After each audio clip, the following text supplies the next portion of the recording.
on local governments for sustainable development, good practices from Kerala, organized jointly by Gulati Institute of Finance and Taxation, Harita Kerala Mission, and Kerala Institute of Local Administration. Today, we have a very important thematic area in focus. If you remember, when the People's Plan campaign started, one of the major initiative and focus areas was on women empowerment. And many local governments had actually started working on that framework. And we have also, as part of the People's Plan campaign, developed this women component plan. And with the Kudumbashree coming in, there is a real involvement of the women in local governance processes. As well as during this process, and definitely a lot of things have happened towards women empowerment. And many local governments have actually experiences to tell us what they have done and what changes have been made in this sector. Today we have around 9 presentations actually. It is Nulpura Gram Panchayat from Wayanad district, Tanalur Gram Panchayat from Malappuram district, Porur Gram Panchayat from Malappuram again, Vadur Gram Panchayat from Kottayam, Puvar Gram Panchayat from Thiruvananthapuram district, Kozhikode Block Panchayat and Vadakanjeri Block Panchayat in Thrissur, and Thiruvananthapuram district Panchayat, and a few panchayats together at the Katakada Legislative Assembly constituency in Thiruvananthapuram. All these presentations will be made today. Today's webinar is being inaugurated by Srimati Sarada Muraleedharan IAS, our Principal Secretary for Local Self-Government Department, Government of Kerala, who has also been a champion of local governments and People's Plan campaign right from the beginning of the PPC, and has been also involved at the national level in mainstreaming and upscaling this People's Plan campaign across the country. I formally, on behalf of the organizers and all of you, I am welcoming Srimati Sarada Muraleedharan to this webinar. We have with us as panelists Dr. Muraleedharan, again a champion on this area. She's at the moment the member of the Kerala State Planning Board and closely following all the activities with regard to women empowerment and gender in the local government arena. Welcome, Madam Dr. Muraleedharan. We have again Professor A.K. Ramakrishnan from Jawaharlal Nehru University, who has also been earlier with the Mahatma Gandhi University and who has actually been spearheading this campaign on conceptualization of gender in development right over the last so many decades, I would say. Welcome, Sir Professor A.K. Ramakrishnan, to this webinar series. And Dr. Vanita Mukherjee, she has been in the at the Ford Foundation earlier, and at the moment is also the Executive Committee member of DAWN, and also women's rights activist. And she has lived in Kerala for years, so she also knows the background, the Kerala background, especially prior to the People's Plan campaign, and what changes she can actually notice what changes have happened across over this last 2.5 decades. So welcome Dr. Vanita Mukherjee to this webinar. And then we have with us all of you who have been very supportive, very encouraging, who have been closely following. This is actually the 13th of the was part of the series, and you have always been the motivating factor behind this series. So welcome all of you to this program. We start the program with the inaugural speech by Srimati Sarada Muraleedharan. Over to Srimati Sarada Muraleedharan IAS to inaugurate the program. It gives me great pleasure to be participating in this webinar, which is on women empowerment. Now, as far as Kerala is concerned, the women's component plan was a game changer as far as the highlighting or bringing the focus on women's issues in development was concerned. It has not been an easy journey. It has been very complex, and all the complexities that stand in the way of women empowerment have also played their part in the way gender and gender-related issues have been addressed in the context of local governments. But the interesting thing is that this has been here to stay. The Women's Component Plan had originally been brought into the People's Plan campaign as far back as 1997 or 98. I don't recall exactly whether it was 97 or 98, but one of those years. But, and the reason I know that is that when I had become district collector in Trivandrum, in the early days of the People's Plan campaign, the Women's Component Plan was already there. And there were many issues that we were in the DPC that we were grappling with in terms of making sense of how a WCP would work in the overall framework of local governance and planning. But that was 22 years ago, so we have come quite a long way. And the important thing is that there have been many lessons also that have happened along the line. There have been many strong institutions that have been built up. In Kerala, it has been the Kudumbashree. And Kudumbashree, as you know, is embedded in the local governance systems.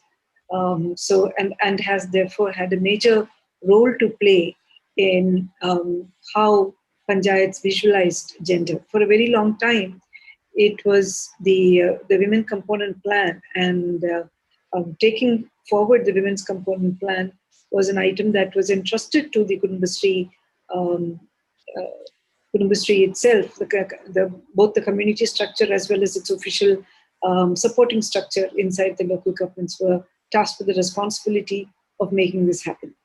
Of course, there is this question of convenient sidelining by saying, okay, we've given you an allocation, we've given you some resources, you just go ahead and work your way inside that and don't bother us when we are into the bigger things of development and governance. And that's been an issue that we've had to handle all through. It's been interesting to see how women also fall within the patriarchal framework when they come into leadership position, because they might have done wonderful work maybe within the community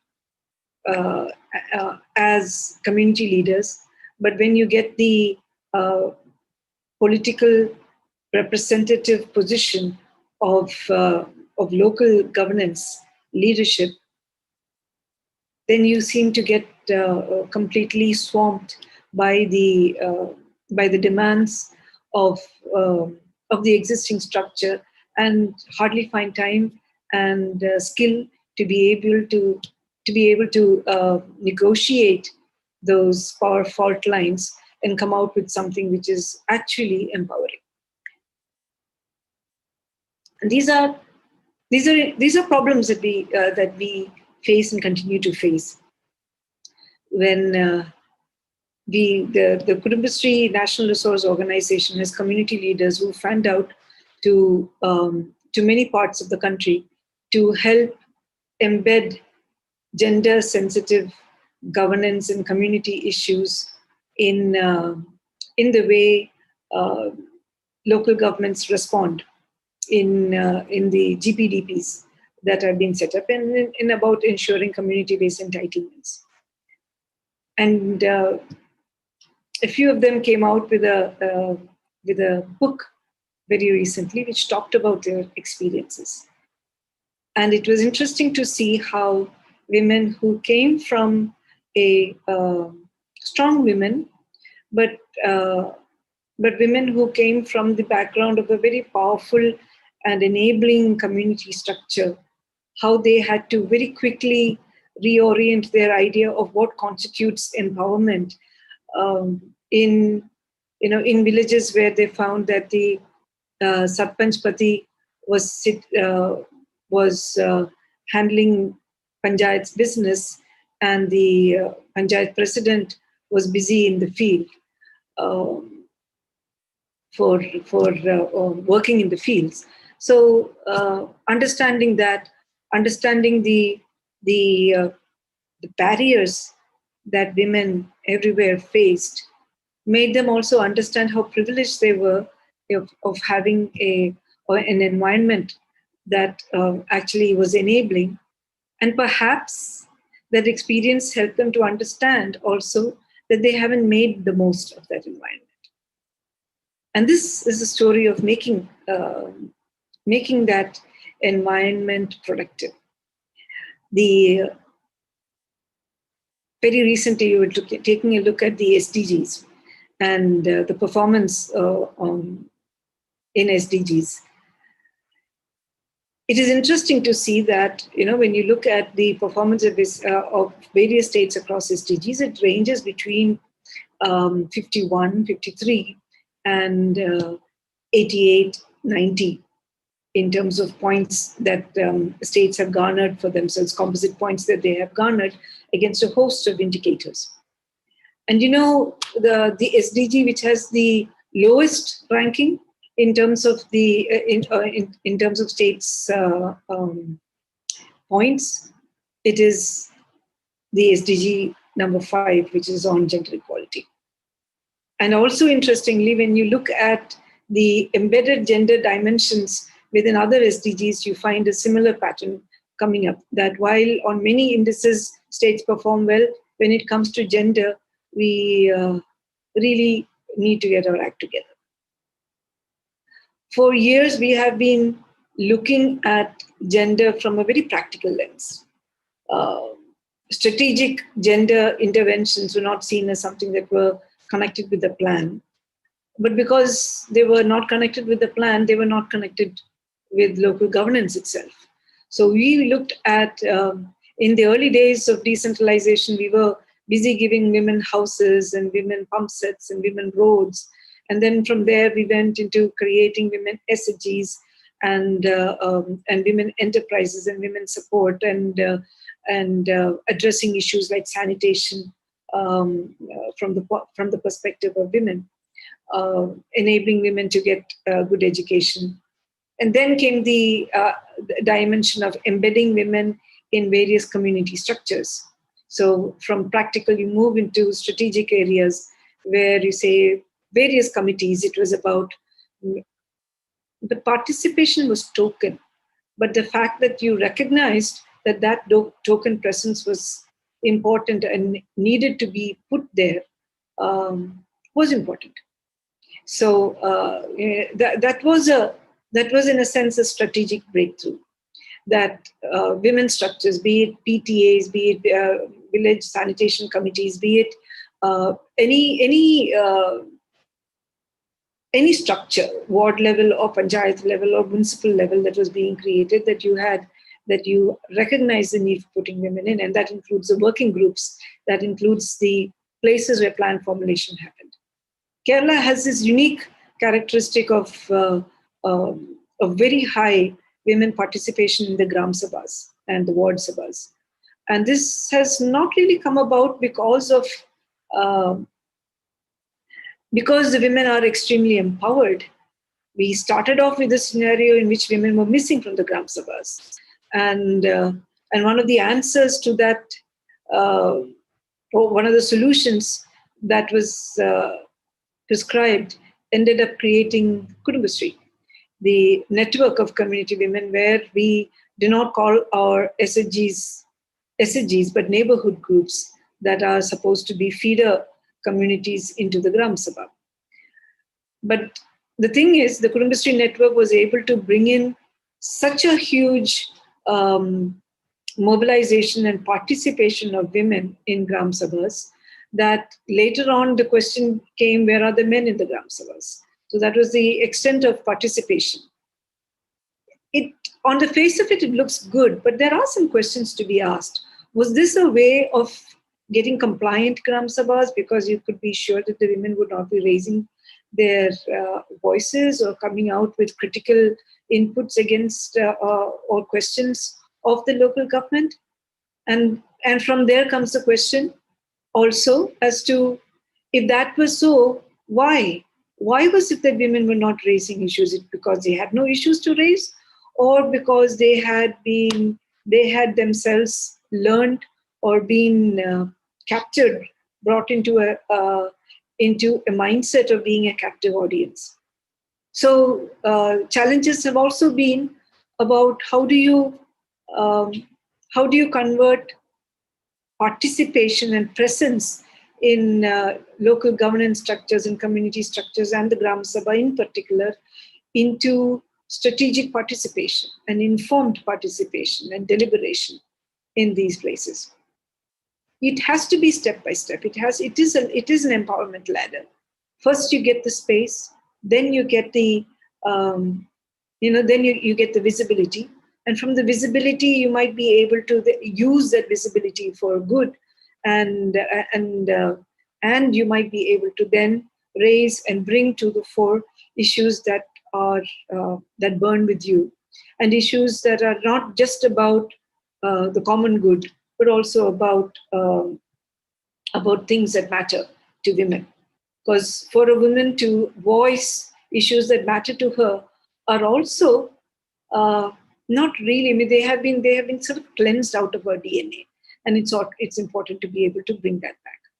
So the experience of Kerala is mixed in that we've had strategic interventions, we've had practical interventions. The 9 local governments who have been making their presentations will be giving you an offering that is a combination of both. You see both practical and strategic interventions. You might see that there is a pattern to these interventions that are coming in, because somehow we are also bereft of ideas. And because we are bereft of ideas, we tend to look at what others have done. We come up with similar models. But sometimes that model, it's not just about replicating a model. It is about creating or recreating one. And there you find the nuances of hope, of change that are coming in. So the system in Kerala, with the women's component plan, has grappled with the matter of allocating adequate resources, with the matter of converting these resources into projects which are sensitive to women and women needs and women empowerment requirements. And if you've managed to cross both these hurdles, then comes the next hurdle, which is one we haven't successfully crossed yet. And that is that of ensuring that the amount that is allocated and projectized is actually spent, and spent well. And if we do spend, the question of outcome and the quality of expenditure also raises flags. So these are all problems down the way. But what the system has, this experience, long drawn out experience, has really done for us, has been that it has generated leadership. It has developed a capability of decision making. It has converted community institutions and Gram Sabha into gender sensitive, gender friendly institutions. It has also brought in an understanding that gender and women empowerment is actually nothing really but seeking your rightful place in the sun. It is about equity. It is about ensuring that everyone is seen and treated equally, that the differences that are created by caste, race, sex are overcome, that we see humans for what they are and are able, therefore, to, as communities, respect each and every individual. And you will see in the presentations that are made that there is a glimmer of that understanding. It comes in the newspapers, women newspapers that were created. It comes in the women studies that have been made. It comes in multiple strategic interventions. It comes in the whole process of the Jaguar Summitis that that have been revitalized or have been made vibrant. It comes in this never say die spirit of continuing to take on and take on a problem until it is completely and satisfactorily addressed. So yes, we've got some gains, we've got some losses, and we're still learning.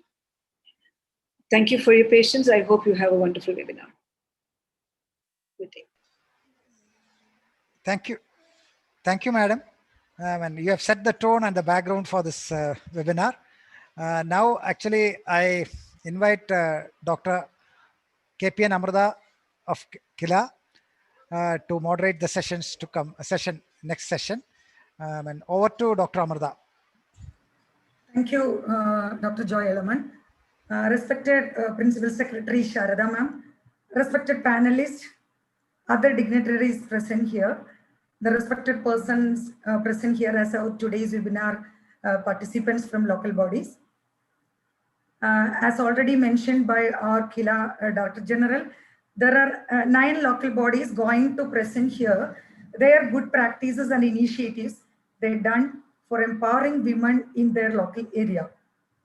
All the local bodies have their own unique experiences to share with us. As our Sarada ma'am explained before, these a lot of attempts have done by our local bodies all over Kerala to raise the status of women through local governance, especially through Women Component Plan and other participatory bodies. But I wish to mention especially that since this 13th plan, our local bodies have deliberately taken action and initiatives to formulate and implement the projects to raising the status, social and economic status of women in the local bodies. So I am very happy to present these local bodies in this webinar to share their experience. First, I warmly welcome Nulpura Grama Panchayat. There are two block panchayat here. There is one district panchayat here, and the balance 6 are Grama Panchayats. First of all, I very happily welcome Nulpura Grama Panchayat President and team to share their experience with us. The primary focus of their interventions, there are a lot of attempts they have done, but the primary focus is on gender status study or women's status study and gender budget, with incorporating all the concepts and considerations of gender budgeting. So with this small description, I invite Nulpura Grama Panchayat to present their video. Okay.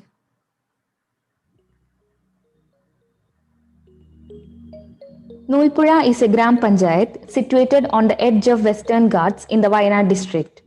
The history of women's movement in Nulpura Gram Panchayat is as old as the tribal culture that existed in the area before the colonial period. The influence of women is more pronounced than that of men in family management control, participation in income generating activities, and choice of partners in various tribal communities, which make up about 40% of the population. ഒരു വ്യത്യസ്തമായ കാഴ്ചപ്പാടും സമീപനവുമാണ് ഈ കഴിഞ്ഞ 5 വർഷക്കാലവും നൂൽപ്പുഴ ഗ്രാമപഞ്ചായത്ത് ഭരണസമിതി കൈക്കൊണ്ടത്. ആദിവാസി ജനവിഭാഗങ്ങളെയും സ്ത്രീകളെയും മറ്റ് ദരിദ്ര കർഷകരെയും കർഷക തൊഴിലാളികളെയും എല്ലാവരെയും ഈ വികസന പ്രക്രിയയിൽ ഉൾക്കൊള്ളിക്കുക എന്നുള്ള സമീപനമാണ് നൂൽപ്പുഴ ഗ്രാമപഞ്ചായത്ത് കൈക്കൊണ്ടത്. Women development activities in Nulpura Gram Panchayat. Women status study. Nulpura Gram Panchayat conducted a women status study to facilitate the formulation of local women's policies and to formulate appropriate action plans to ensure gender equality and gender justice at the panchayat level. In addition, to find out the interventions, gender sensitivity and gender awareness in the socio-economic, educational and health sectors of this panchayat and living conditions of women in families and their sense of control and femininity. Pratikshalayam. Having the realization that childbirth is not just a mechanism in woman's life but a social responsibility, Nulpura Gram Panchayat has joined hands with Family Health Center and constructed houses under the name of Pratikshalayam and providing free food and care facilities to pregnant women and their families in the tribal community both before and after childbirth. It is another milestone in the list of women welfare and development activities of the Panchayat.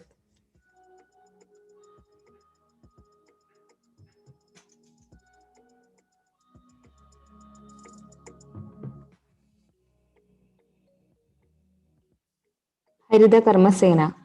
The Harida Karma Sena, which was formed with the objectives of increasing the income of women, job creation and social hygiene, is one of the important activities undertaken and implemented by the Panchayat. Yoga Training Centers. Yoga training centers run exclusively for women at various centers of the Panchayat for the health care, mental concentration and vitality of women are a manifestation of the interest of women in the Panchayat. Janani Suraksha. This project utilizes the potential of Ayurvedic treatments to provide antenatal and postpartum healthcare to women. Women Fitness Center. One of the major activities of the Panchayat in this area is the provision of training facilities exclusively for women in physical fitness and innate martial arts such as swimming, karate, and kung fu for the benefit of senior women from school level with the objective of increasing the level of self-defense and self-confidence in women.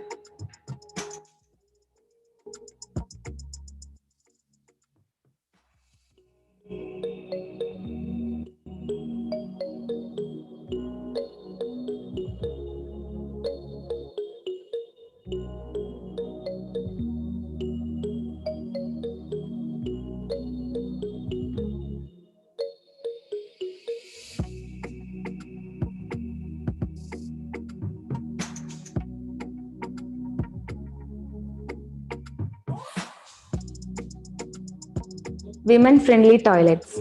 The construction of women-friendly toilets with napkin vending machine facilities as part of making the public institutions and other institutions in the Panchayat women-friendly.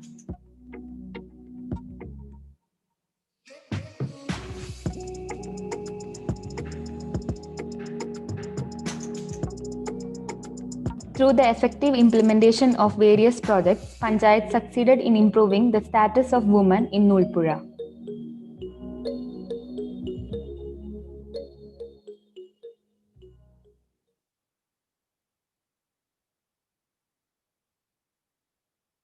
Unmute.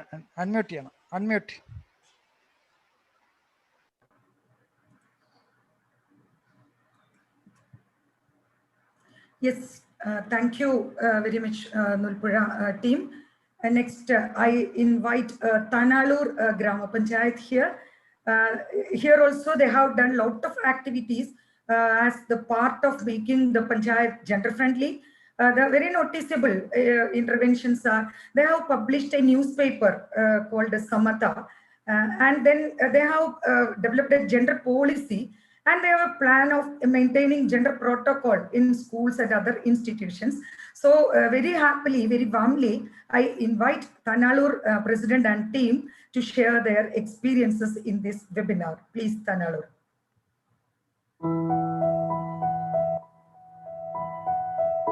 Tanalur ഗ്രാമപഞ്ചായത്ത് ഒരു കാർഷിക തീരദേശ ഗ്രാമമാണ്. 23 വാർഡുകളാണ് പഞ്ചായത്തിലുള്ളത്. 62,000-ലധികം ജനസംഖ്യയുണ്ട്. 1996-ൽ ജനകീയാസൂത്രണ പദ്ധതി നടപ്പിലാക്കിയതിനു ശേഷം 50% സംവരണം വന്നു. തദ്ദേശ സ്വയംഭരണ സ്ഥാപനങ്ങളിലും 50% സ്ത്രീകൾക്ക് പങ്കാളിത്തമുണ്ടായി. ഭരണകർത്താക്കളായിട്ടും സ്ത്രീകൾ വന്നു. 25 വർഷം കഴിഞ്ഞതിന് ശേഷം നമ്മൾ ആഗ്രഹിക്കുന്ന തരത്തിലുള്ളൊരു മുന്നേറ്റം സ്ത്രീകൾക്ക് ഉണ്ടാക്കാൻ സാധിച്ചിട്ടില്ല എന്നുള്ളതാണ് സത്യം.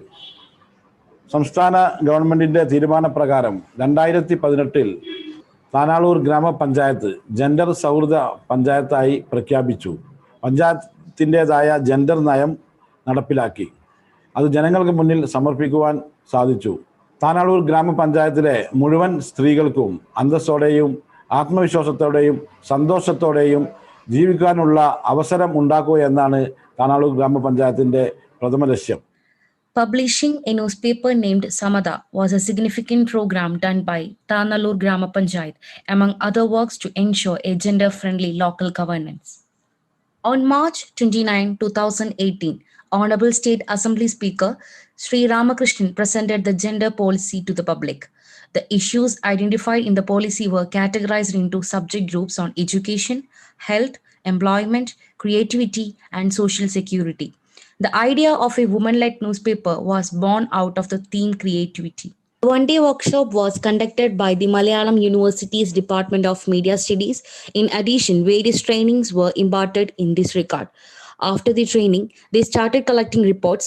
Emphasis was given to women of the Panchayat who have proved their ability in various fields and various schemes of the Panchayat. On January 29, 2020, the newspaper Sarada was published by Dr. T.N. Seema, Green Kerala Mission Vice Chairperson. 20 housewives who are only having 10th standard education got constituted as an editorial committee. They received 3-month continuous training. The second edition of the newspaper is ready to publish now. This can be considered as great model to empower women by utilizing their creative capabilities through such programs. Jaguar Summit.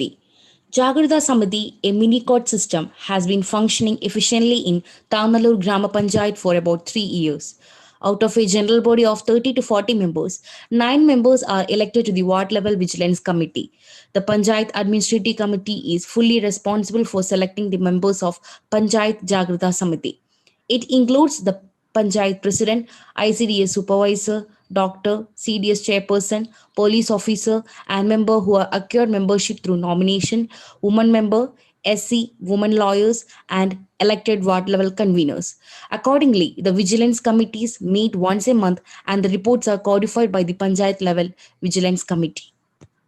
More complaints are being received. Some complaints do not reach the vigilance committee as they are confidential in nature. Complaint boxes have been set up at Anganwadi centers in each ward to deal with such complaints. Complaints who are reluctant to speak openly can prepare it in writing and deposit it in the box. Tanallur Panchayat prepared a gender protocol in schools.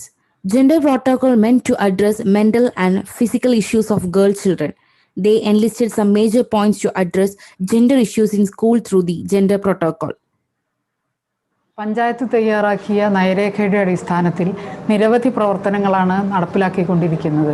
2020-21 10 ലക്ഷം രൂപയാണ് GRC പ്രവർത്തനങ്ങൾക്കായി മാറ്റിവെച്ചിട്ടുള്ളത്. ഒരു പഞ്ചായത്തിൽ ഒരു തൊഴിൽ register തയ്യാറാക്കൽ, തൊഴിൽ പരിശീലനങ്ങൾ നൽകൽ, ലേബർ ബാങ്ക് സ്ഥാപിക്കൽ, തൊഴിലാളികളായിട്ടുള്ള സ്ത്രീകൾക്ക് പഠനയാത്ര സംഘടിപ്പിക്കൽ എന്നിവ അവയിൽ ഉൾപ്പെടുന്നു. വിദ്യാലയങ്ങളിൽ ജാഗ്രതാ സമിതികൾ സജ്ജമാക്കുക, പെൺകുട്ടികളുടേത് മാത്രമായ ഓർക്കസ്ട്ര ടീം തയ്യാറാക്കുക, സ്ത്രീകൾക്ക് വേണ്ടി സിനിമ, പത്രം, നിർമ്മാണ ശില്പശാല നടത്തുക, ജീവിതശൈലി രോഗങ്ങൾ ഇല്ലാതാക്കുന്നതിന് വേണ്ട പ്രവർത്തനങ്ങൾ നടപ്പിലാക്കുക എന്നിവ അവയിൽ പ്രധാനപ്പെട്ടതാണ്. എല്ലാ വിഷയമേഖലകളിലും ഊന്നി നിന്നുകൊണ്ട് സമഗ്രമായ കാഴ്ചപ്പാടിലൂടെ സ്ത്രീകളുടെ ഉന്നമനത്തിനു വേണ്ടി നിരവധി പദ്ധതികൾ തുടർന്നുള്ള വർഷങ്ങളിലും ഏറ്റെടുക്കാൻ കഴിഞ്ഞാൽ തീർച്ചയായും പഞ്ചായത്തിൽ മൊത്തത്തിൽ ഒരു മാറ്റം ഉണ്ടാക്കാൻ കഴിയുമെന്നും സ്ത്രീകൾക്ക് പ്രത്യേകമായി അവരുടെ പദവിയിൽ ഉയർച്ച ഉണ്ടാക്കിയെടുക്കാൻ കഴിയുമെന്നും ഞങ്ങൾ വിശ്വസിക്കുന്നു. Thank you, Tanallur Grama Panchayat President and Malliga Teacher Vice President and other team members. Next, we go to Porur Grama Panchayat. Porur Grama Panchayat has made a tremendous role in the field of women empowerment involvements, and especially their significant role is of their mention about their gender resource center, which was in our 13th plan guideline. So we shall go to the Porur Grama Panchayat, please.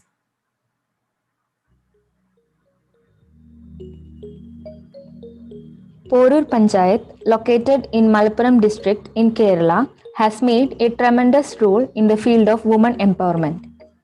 Archana N S Poroor ഗ്രാമപഞ്ചായത്തിൽ സ്ത്രീ സൗഹൃദത്തിന്റെ ഭാഗമായി 2 വർഷം gender budget അവതരിപ്പിച്ച് നടപ്പാക്കിയ പഞ്ചായത്താണ്. അതോടൊപ്പം തന്നെ സ്കൂളുകളിൽ പെൺകുട്ടികൾക്ക് വേണ്ടി തായ്ക്കൊണ്ടോ എയറോബിക്സ് പരിശീലനങ്ങൾ നടപ്പിലാക്കി വരുന്നു. എയ്ഡഡ് സ്കൂളുകളെ കൂടി പരിഗണിച്ചുകൊണ്ട് ഷീപ്പാഡ് പദ്ധതികൾ, വാട്ടർ പ്യൂരിഫയർ സംവിധാനം എന്നിവ നടപ്പിലാക്കിയിട്ടുണ്ട്. 33 അംഗനവാടികളിൽ ലൈബ്രറി, കൗമാര ക്ലബ്ബ് എന്നിവ നല്ല രീതിയിൽ പ്രവർത്തിച്ചു വരുന്നു. കുടുംബശ്രീയെ കൂടാതെ ജെൻഡർ റിസോഴ്സ് സെന്റർ പ്രവർത്തനം നടത്തുന്നുണ്ട്. ഇതിന്റെ ഭാഗമായിട്ട് കമ്മ്യൂണിറ്റി വുമൻ ഫെസിലിറ്റേറ്ററെ നിയമിച്ചിട്ടുണ്ട്. സംരംഭകത്വ ക്ലബ്ബ് രൂപീകരിച്ച് വിവിധ ഗ്രൂപ്പുകൾക്ക് വനിതാ വികസന കോർപ്പറേഷനുമായി സഹകരിച്ചുകൊണ്ട് ധനസഹായം അനുവദിക്കാൻ സാധിച്ചിട്ടുണ്ട്. Women development activities in Porur Gram Panchayat. Gender Resource Center. At first, the Gram Panchayat constituted Gender Resource Center and appointed community women facilitator for coordinating the activities in this field. Gender Resource Center also forms various subcommittees. Then, they called Special Gram Sabha for Women and consolidated the suggestions and comments given by participants of Gram Sabha. Based on this report and suggestions from Gram Sabha, they implemented projects. And these projects fulfilled both strategic and practical gender needs of women. Karma 2018. Karma 2018 focused on implementing the things suggested by the women Gram Sabhas, and they prepared the register for job seekers and organized an entrepreneurship meet known as Karma 2018.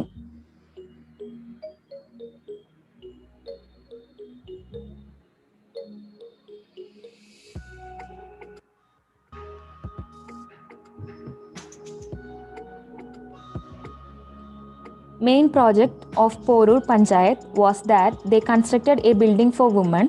It includes fitness center, lifestyle disease prevention center, yoga center and recreation. Through this project, they aimed complete development of women.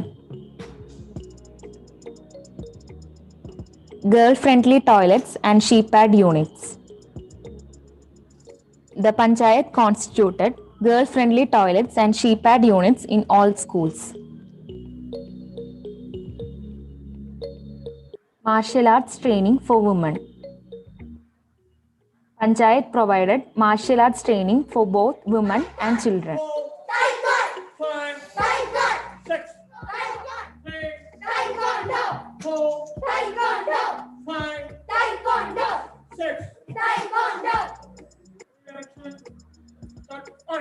Malappuram ജില്ലയിലെ പോരൂർ ഗ്രാമപഞ്ചായത്ത് gender friendly Poroor എന്ന ആശയത്തെ base ചെയ്തുകൊണ്ട് നടത്തിയിരിക്കുന്ന ഒട്ടനവധി പ്രവർത്തനങ്ങൾ പൊതുസമൂഹത്തിനിടയിൽ ആ ആശയത്തിന് വലിയ തോതിൽ സ്വീകാര്യത വർദ്ധിപ്പിക്കാനും സ്ത്രീ സൗഹൃദ പ്രവർത്തനങ്ങളുടെ മാതൃകയായി മാറാനും പോരൂർ ഗ്രാമപഞ്ചായത്ത് നടപ്പിലാക്കുന്ന സ്ത്രീ ശാക്തീകരണത്തിന്റെ സാമ്പത്തിക ശാക്തീകരണ പദ്ധതികൾ ഓരോന്നും തന്നെ പഞ്ചായത്തിലെ മുഴുവൻ ജനങ്ങൾക്ക് ഗുണകരമാവുന്ന രീതിയിലേക്ക് കാര്യങ്ങൾ മാറിക്കൊണ്ടിരിക്കുന്നു എന്നുള്ളതാണ് എടുത്തു പറയേണ്ടുന്ന ഒരു പ്രധാനപ്പെട്ട കാര്യം.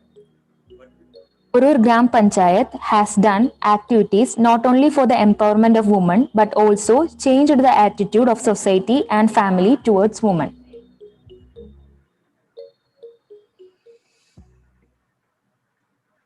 Okay, thank you for the presentation of Porur Grama Panchayat.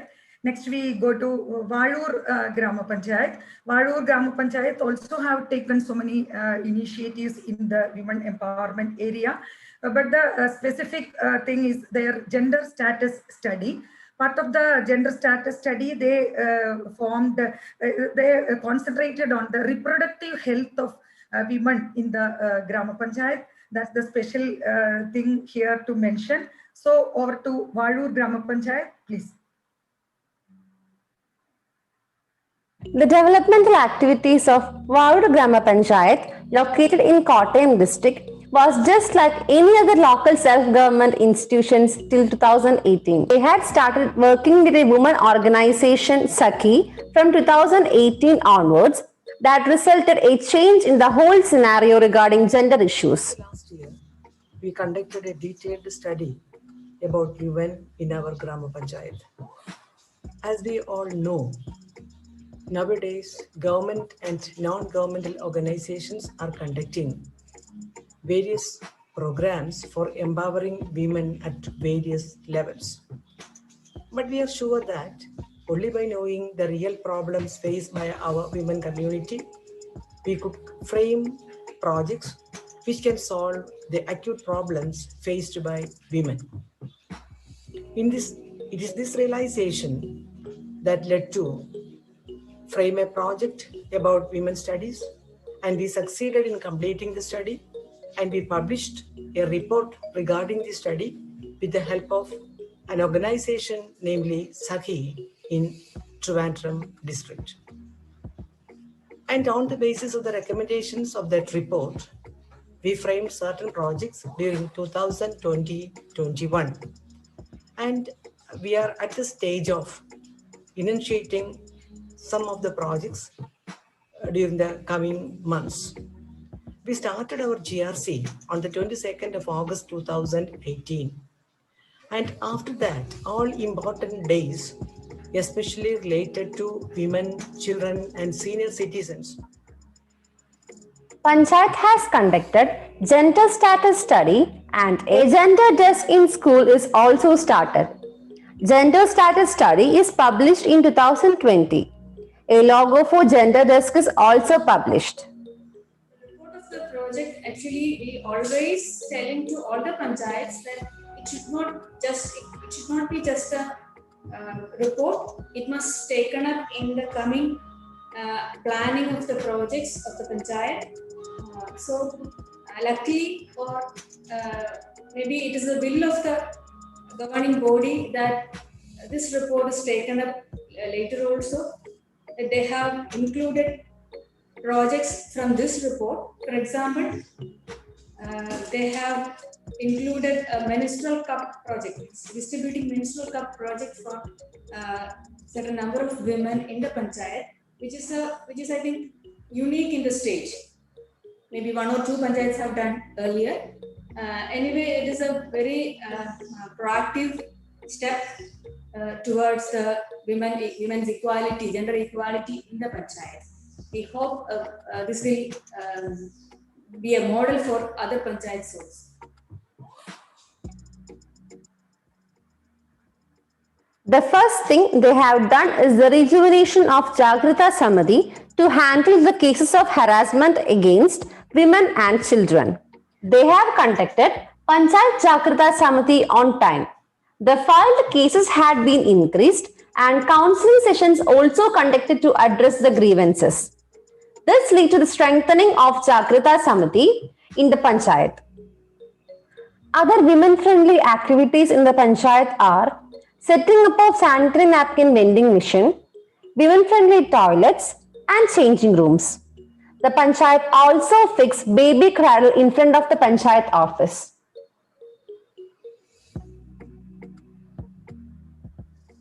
Okay, we are very glad to see this presentation. Thank you.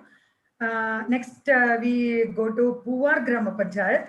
Actually, Puvar Grama Panchayat have initiated many projects, but the most noticeable initiative in the women empowerment area is Jaguar Summit. So we can see their experiences. Over to Puvar Grama Panchayat, please.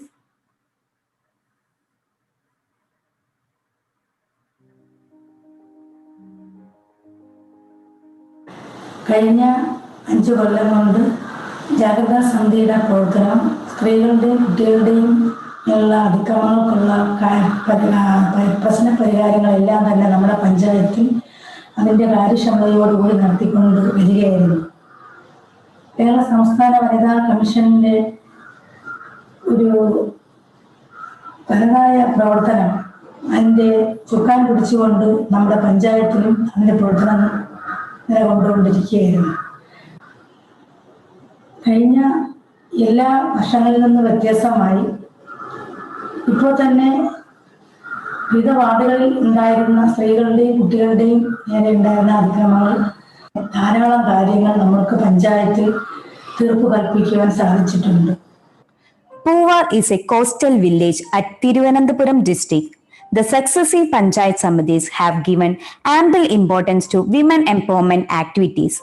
Through Kudumbashree self-help groups and women component plans, the Panchayat have initiated many projects for the empowerment of women. Most notable initiative in women empowerment of Puvar Panchayat is Jagrada Samiti, which was started in 2004. അവിടെ 15 വാർഡുകളിലായി ഉള്ള ജനസംഖ്യ 22,000-ഓളം വരുന്ന ജനസംഖ്യയാണ്. തീരദേശ മേഖല എന്നതുകൊണ്ട് തന്നെ മത്സ്യത്തൊഴിലാളികൾ ധാരാളമുള്ള കുടുംബങ്ങളാണ് അവിടെയുള്ളത്. വാർഡ് തലത്തിലും പഞ്ചായത്ത് തലത്തിലും അവിടെ ജാഗ്രതാ സമിതി സജീവമായി പ്രവർത്തിക്കുന്നുണ്ടായിരുന്നു. വാർഡ് തലത്തിൽ പരാതികൾ പരിഹരിക്കപ്പെടാതെ പോകുന്നത് പഞ്ചായത്ത് തലത്തിൽ വരികയും അത് സുഗമമായി പരിഹരിക്കുന്നതിന് ഒരു സാഹചര്യം ഉണ്ടാകുകയും ചെയ്തു. ജാഗ്രതാ സമിതി അംഗങ്ങൾ പഞ്ചായത്ത് തലത്തിൽ എന്നതിനുപരിയായി ശാന്തിഗ്രാം എന്ന സന്നദ്ധ സംഘടനയുടെ ഒരു കോർഡിനേറ്ററെയും കൂടി നമുക്ക് ജാഗ്രതാ സമിതിയിൽ ലഭിച്ചിട്ടുണ്ടായിരുന്നു. അവരുടെ സേവനവും നമുക്ക് വളരെ പ്രയോജനകരമായി ഭവിച്ചു. കൂടാതെ ഗ്രാമപഞ്ചായത്ത് ഭരണസമിതിയുടെ സജീവമായ സാന്നിധ്യം ഓരോ ജാഗ്രതാ സമിതി യോഗങ്ങളിലും നമുക്ക് അനുഭവപ്പെടാൻ കഴിഞ്ഞിട്ടുണ്ട്. ഗ്രാമപഞ്ചായത്ത് പ്രസിഡന്റ്, വൈസ് പ്രസിഡന്റ്, ഭരണസമിതി അംഗങ്ങൾ, കൂടാതെ ആരോഗ്യ പ്രവർത്തകർ, അതുപോലെ പോലീസ് സ്റ്റേഷനിൽ നിന്നുള്ള ഉദ്യോഗസ്ഥരുടെ സഹകരണം, ഇതൊക്കെ വളരെ വിലപ്പെട്ടത് തന്നെയായിരുന്നു. എല്ലാ മാസവും 3ാമത്തെ ശനിയാഴ്ച രാവിലെ 10 മണി മുതൽ മീറ്റിംഗ് ആരംഭിക്കുകയും ഏകദേശം 3 മണി വരെ നീണ്ടുപോവുകയും ചെയ്യുന്ന തരത്തിൽ പല ദിവസങ്ങളിലും അനുഭവമുണ്ട്. ചെറുതും വലുതുമായ പല പരാതികളും നമുക്ക് ഈ ജാഗ്രതാ സമിതികളിലൂടെ പരിഹരിക്കാനായിട്ടുണ്ട്. കുടുംബ പ്രശ്നങ്ങൾ, പണമിടപാടുകൾ, പരിഹരിക്കാനാകാത്ത പണമിടപാടുകൾ പോലും Even though Jagrada Samiti can't provide solution to all issues pertaining to women, but help the women to voice their problems and find solution to a large extent. Awareness campaign conducted under Jagrada Samiti with Kudumbashree and Anganawadi have given women the strength to express their grievances in Jagrada Samiti meetings. Shantigram നടത്തിവരുന്ന പ്രവർത്തനങ്ങളിൽ പ്രധാനപ്പെട്ട ഒന്നാണ് ജാഗ്രതാ സമിതി പ്രവർത്തനങ്ങൾ. വനിതാ കമ്മീഷന്റെ A grade ഓർഗനൈസേഷനായ Shantigram ഈ ഒരു ലക്ഷ്യം മുന്നിൽ കണ്ടുകൊണ്ട് തന്നെ പൂവാർ പഞ്ചായത്തിലെ ജാഗ്രതാ സമിതി പ്രവർത്തനങ്ങൾക്ക് നേതൃത്വം നൽകി വരുന്നു. Along with the Jagrada Samiti, Panchayat also initiated many other steps for empowering women, including effective utilization of 10% of women component plan. Okay, thank you, Grama Panchayat President and the team. Next, we go to Block Panchayat. It is Kozhikode Block Panchayat. Their interventions are generally known under the term Samatha, which is Comprehensive Women Empowerment Project. They targeted the women leadership development here. So, and also the mental health care of women. There is a team there working as in the name of Manasa also there. So we can go to the experiences of Kozhikode Block Panchayat, please.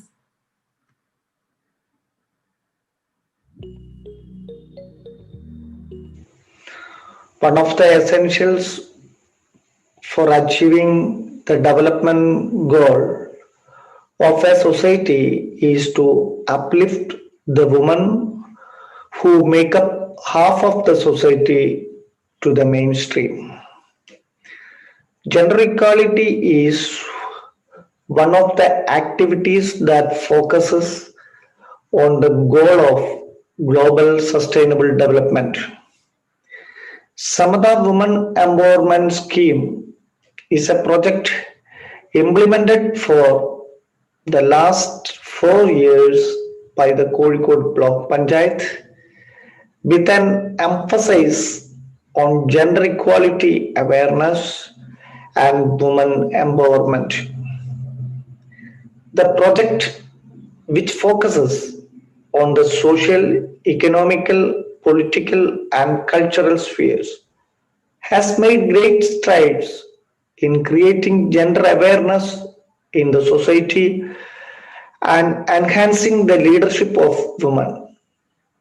The main achievement is to formulate and implement a local women policy that enhances entrepreneurial capacity, mental empowerment, and the potential for creative development through significant interventions. Status of women in a society is considered to be universally accepted criteria in marking the progress of a society.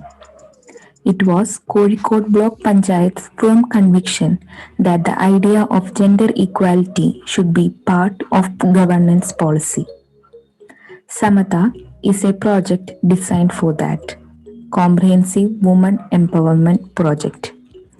Through this project, the Kozhikode Block Panchayat aimed to address the gender issues in 4 areas: social, economical, political, and cultural.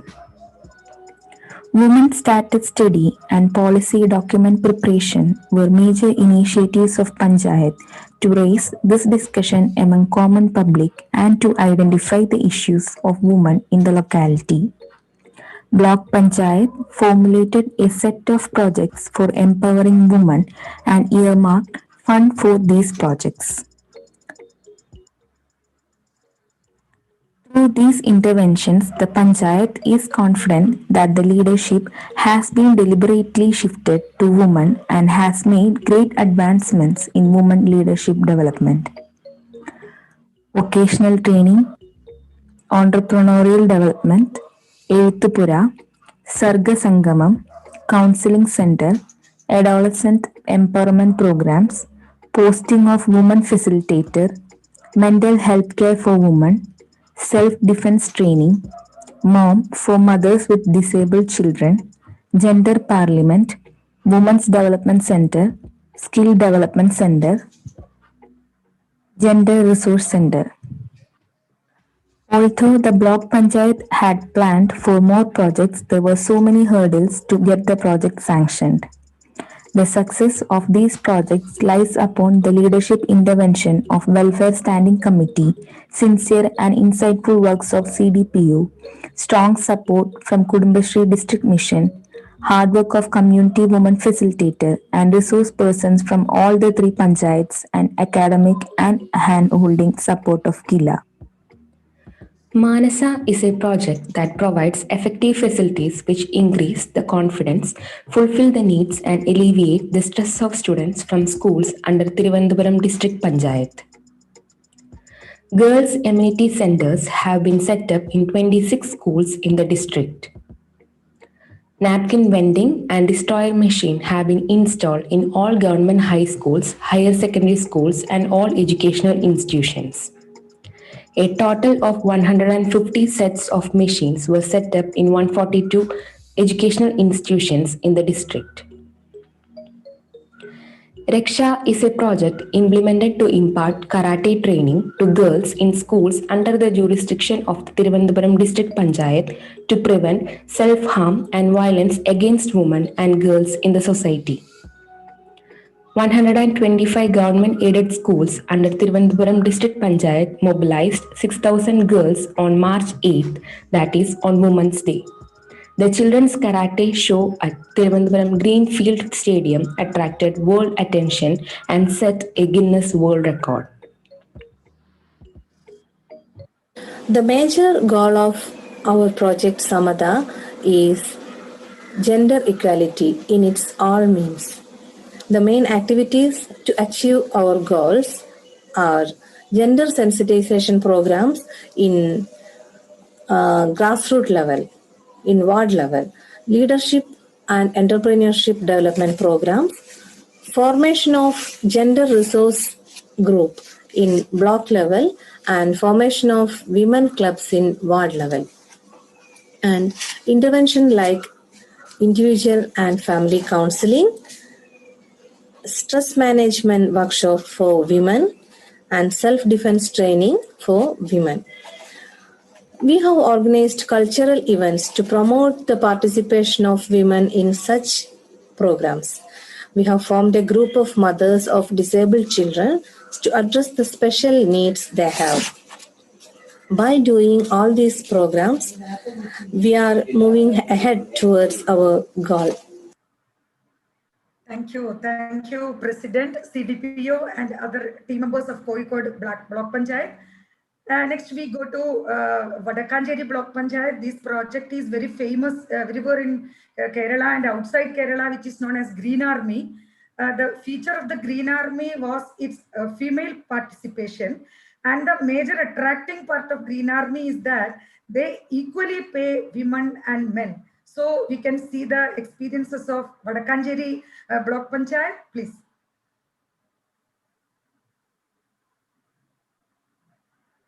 Vadakkanchery block panchayat 2005-10 കാലത്താണ് green army എന്ന് പറയുന്ന കാർഷിക മേഖലയിൽ ഏറെ നേട്ടമുണ്ടാക്കിയ കേന്ദ്ര സംസ്ഥാന ത്രിതല പഞ്ചായത്തുകളുടെ സംയുക്തമായ പദ്ധതി നടപ്പിലാക്കിയത്.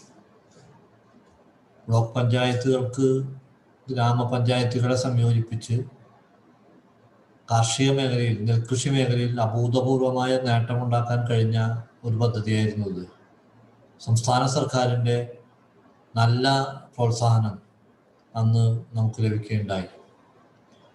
തൊഴിലാളി ക്ഷാമം പരിഹരിക്കാൻ നല്ല പരിശീലനം ലഭിച്ച വനിതകളുടെ നല്ല മുന്നേറ്റമുണ്ടായ ഒരു പദ്ധതിയാണ് ഇത്. മെക്കനൈസേഷൻ നന്നായി നമുക്കിതിനകത്ത് നടപ്പിലാക്കാനായി നല്ല ലാഭം ഉൾപ്പെടെ ഒരു തൊഴിൽ എന്ന നിലയിൽ ഒരു ലാഭം ഉണ്ടാക്കാനും കർഷകർക്ക് ഇത് ഏറെ ഗുണകരമാകുകയും തങ്ങളുടെ കൃഷി. Vadakanjeri is a block in Thrissur district of Kerala state in India. Vadakanjeri block headquarters is situated in Vadakanjeri town. The Green Army was born out of the idea of transforming the agriculture labor sector into a sector of social security and job security. The project was only focused in increasing production but was undertaken by a local body with the assistance of central and state funds. Women who were once alienated from agriculture sector for a variety of reasons have returned to agricultural work through the Green Army. The Central Ministry of Rural Development, which has seen first-hand the Green Army, is left in Palakkad, Thrissur and Malappuram districts. Women producer companies, on the other hand, have begun to streamline the operations of the above institutions, create favorable infrastructure and carry out product branding and mass sales. The feature of the Green Army was its female participation.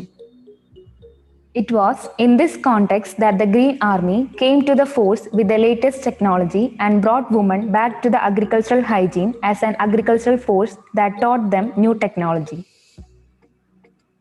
This has become a milestone in the revival of the agricultural sector in Kerala.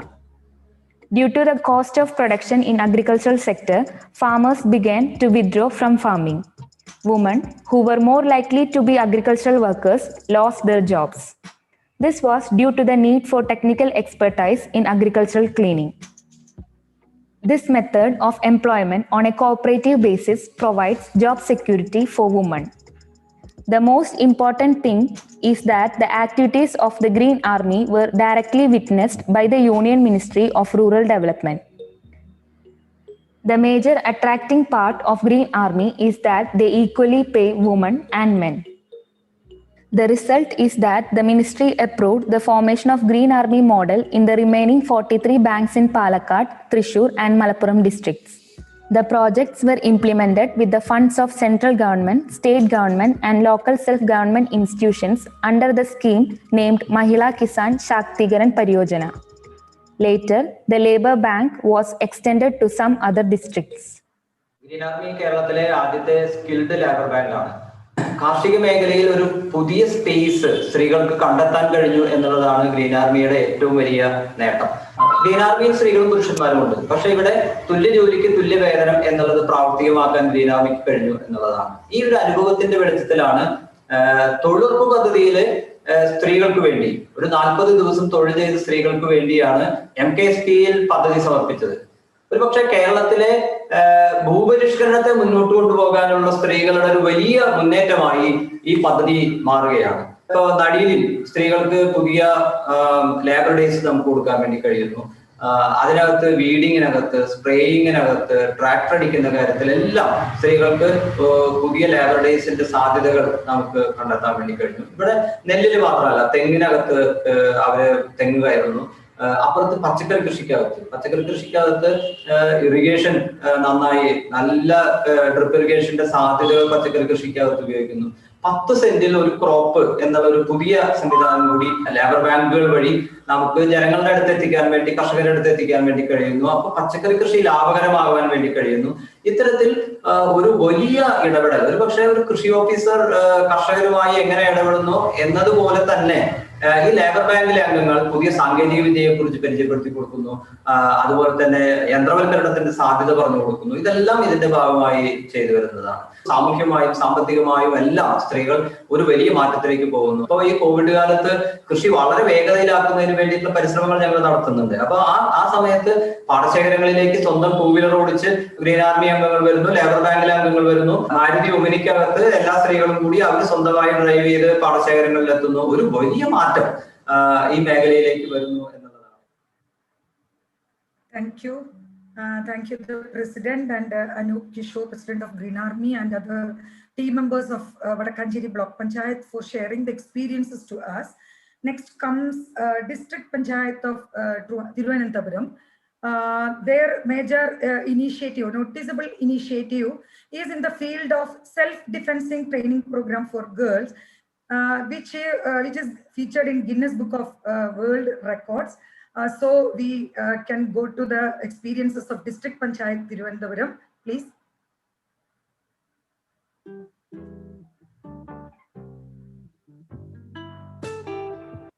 കേരളത്തിൽ അധികാര വികേന്ദ്രീകരണത്തിനും വികേന്ദ്രീകൃത ആസൂത്രണത്തിനും 1/4 നൂറ്റാണ്ട് പൂർത്തിയാവുകയാണ്.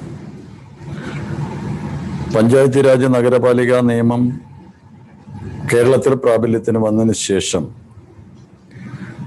അധികാരവും വിഭവങ്ങളും ജനങ്ങൾ ആഗ്രഹിച്ച തരത്തിൽ ജനങ്ങൾക്ക് കൈമാറുന്ന ഏറ്റവും സവിശേഷമായ ആസൂത്രണ പ്രക്രിയ എന്ന് പറയുന്നത് ജനകീയാസൂത്രണ പ്രസ്ഥാനമായിരുന്നു.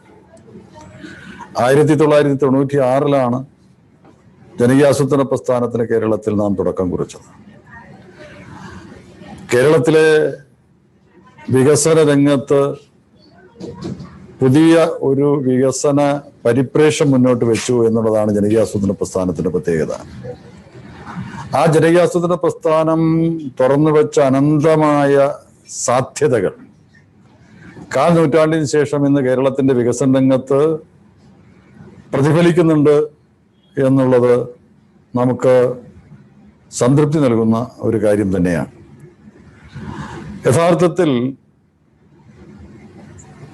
ജനകീയാസൂത്രണ പ്രസ്ഥാനത്തിന്റെ തുടർച്ചയായിട്ടാണ് കേരളത്തിലെ കുടുംബശ്രീ പ്രസ്ഥാനം രൂപപ്പെടുന്നത് 1998. കുടുംബശ്രീ എന്ന് പറയുന്നത് കേരളീയ സമൂഹത്തെ സംബന്ധിച്ച് ഒരു പുതിയ അനുഭവമായിരുന്നുവെങ്കിൽ ഇന്നത് കേരളത്തിന്റെ സാമൂഹ്യ ജീവിതത്തിന്റെ അഭേദ്യ ഭാഗമായി കഴിഞ്ഞൊരു മഹാപ്രസ്ഥാനമായി കേരളത്തിലെമ്പാടും പടർന്നു പന്തലിച്ചിരിക്കുക. ആ ജനകീയാസൂത്രണ പ്രസ്ഥാനവും കുടുംബശ്രീ പ്രസ്ഥാനവും കടന്നു വന്ന വഴികളിലൂടെ തദ്ദേശ സ്വയംഭരണ സമിതികൾ, എല്ലാ തലങ്ങളിലുമുള്ള സമിതികൾ സ്ത്രീപക്ഷ വികസനം എന്ന ഒരു പുതിയ കാഴ്ചപ്പാട് മുന്നോട്ട് വെക്കാൻ തയ്യാറായി. അത് ഗ്രാമീണ തലത്തിലാവട്ടെ, ബ്ലോക്ക് തലത്തിലാവട്ടെ, ജില്ലാ തലത്തിലാവട്ടെ, നഗരസഭാ തലത്തിലാവട്ടെ, സ്ത്രീപക്ഷ വികസനം എന്ന ഒരു കാഴ്ചപ്പാട് കേരളത്തിന്റെ വികസന രംഗത്ത് ഒരു പുതിയ അനുഭവം തന്നെയാണ്. തിരുവനന്തപുരം ജില്ലാ പഞ്ചായത്തിനെ സംബന്ധിച്ച് തുടക്കം മുതൽ വികസന രംഗത്ത് ഒരു സ്ത്രീപക്ഷ സമീപനം മുന്നോട്ട് വെക്കാൻ തിരുവനന്തപുരം ജില്ലാ പഞ്ചായത്ത് ശ്രമിച്ചിട്ടുണ്ട്. കഴിഞ്ഞ ബഡ്ജറ്റിലൂടെ ജില്ലാ പഞ്ചായത്ത് മുന്നോട്ട് വെച്ച ജെൻഡർ ബഡ്ജറ്റ് എന്ന ലക്ഷ്യത്തിലേക്ക് ഞങ്ങൾ അടുത്തുകൊണ്ടിരിക്കുകയാണ് എന്ന കാര്യം ഈ സന്ദർഭത്തിൽ സൂചിപ്പിക്കാൻ ഞാൻ ആഗ്രഹിക്കുകയാണ്. Thiruvananthapuram is the capital city of Kerala. The ambitious initiatives and proactive approach of the Thiruvananthapuram district Panchayat have won it national honors. The notable initiatives in women empowerment of the district Panchayat includes Suraksha, self-defense training program for girls, which is featured in Guinness Book of World Records. Manasa, providing high-tech amenity centers for girls in schools. Somanya, projects for transgenders and other projects in association with Kudambashree. The district panchayat had taken up the challenge of creating innovative projects in women empowerment. Notable among them is the self-defense training program for 6,000 girls studying in the schools of Thiruvananthapuram.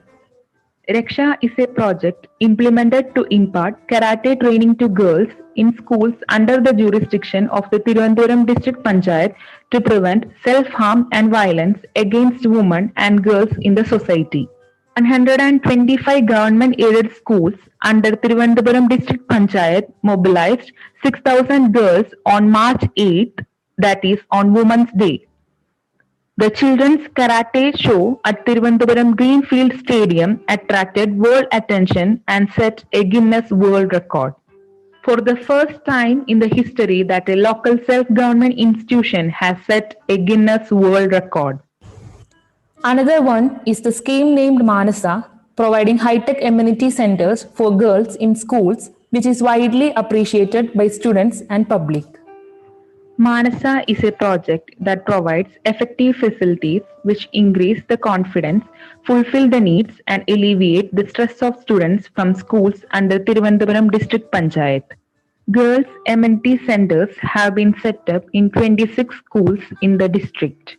Napkin vending and destroyer machine have been installed in all government high schools, higher secondary schools, and all educational institutions.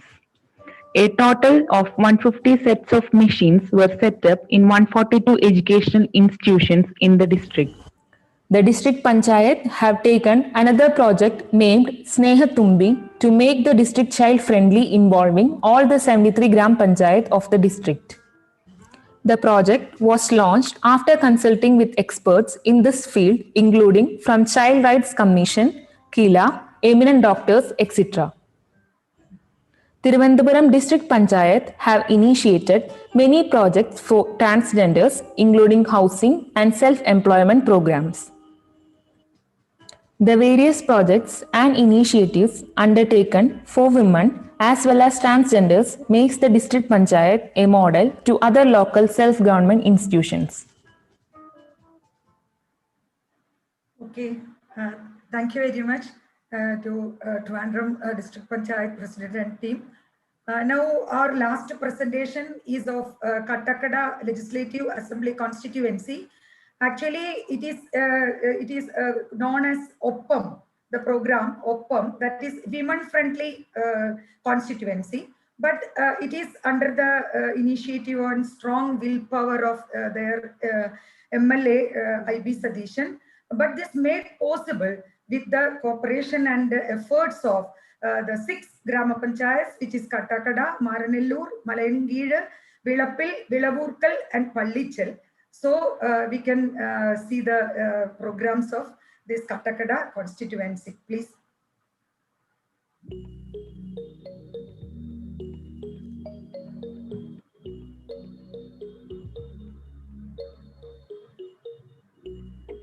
ഒപ്പം എന്നത് ഒരു പ്രതീക്ഷയാണ്.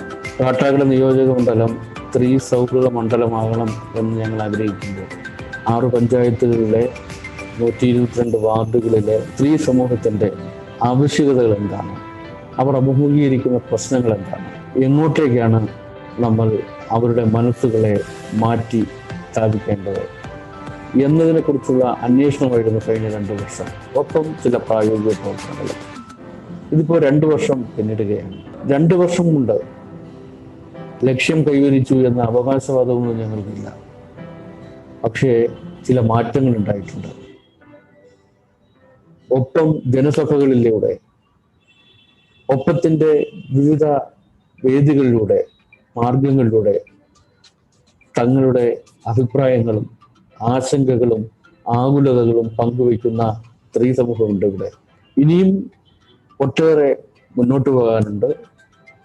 സ്ത്രീ സൗഹൃദ മണ്ഡലം എന്ന ലക്ഷ്യം അത് സാക്ഷാത്കരിക്കാനാവും എന്ന ആത്മവിശ്വാസമാണ് ഞങ്ങൾക്കുള്ളത്. മനസ്സിൽ ഇനിയും പതിഞ്ഞു പോയ വികസനത്തെ സംബന്ധിച്ച കാഴ്ചപ്പാടുകളും രൂപങ്ങളും മാറണം.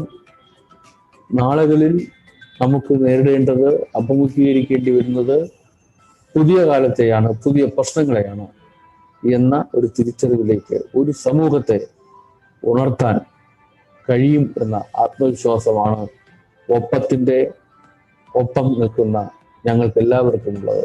ഒപ്പത്തിനൊപ്പം എല്ലാവരും ഉണ്ടാവുക. ഒരുമിച്ചുള്ള യാത്ര നമുക്ക് തുടരാം.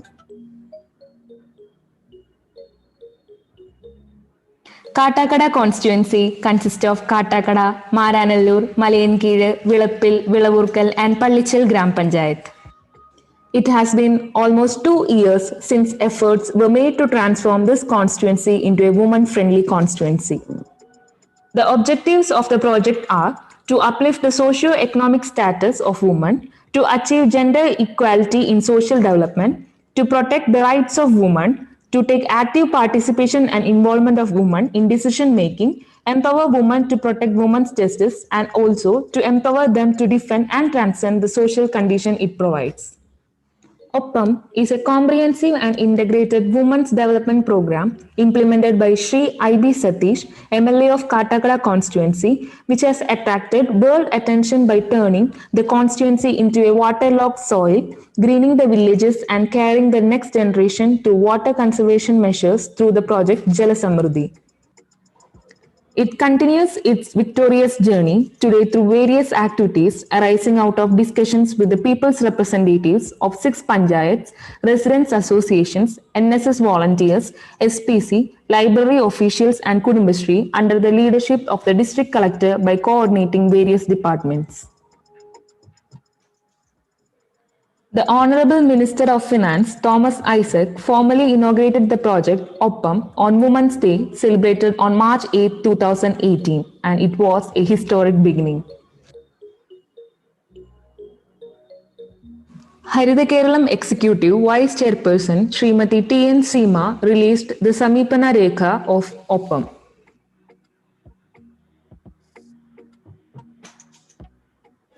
On March 17, 2018, at Seva headquarters in Vilappil Shala, a one-day workshop was organized. The workshop was attended by various government officials, officials from non-governmental organizations, and other resource persons. It was a day to seek new perspectives and approaches to bring more clarity to the practical workings of the project. On October 21, 2018, as part of the Oppam project, COOT was formed to create public awareness against drugs. Its purpose was to control the increasing use of drugs, mainly in schools, with the participation of excise, police, SPC, NSS, and people's representatives. Also, as part of the project, 5 cancer screening camps were organized in the constituency with the participation of a large number of people under the guidance of expert doctors. A seminar was held at the Saraswati Vilasam Library, Ambalathinkala, on 3rd of August to make healthier breastfeeding mothers for the children. As a part of the project, a personal development center was set up at the Amachal Family Health Center. The Gender Resource Center at Malayankizhi Gram Panchayat was inaugurated on January 12, 2019 in conjunction with the Women Friendly Constituency Project Oppam. Yoga training was conducted for all the children and Anganwadi teachers in the constituency as a part of the project.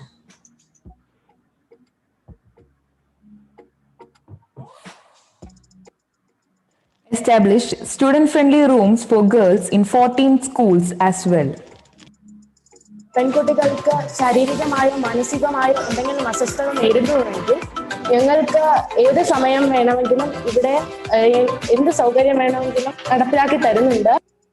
Awareness classes on writing exams without fear was conducted for SSLC and higher secondary students from all the schools in the constituency.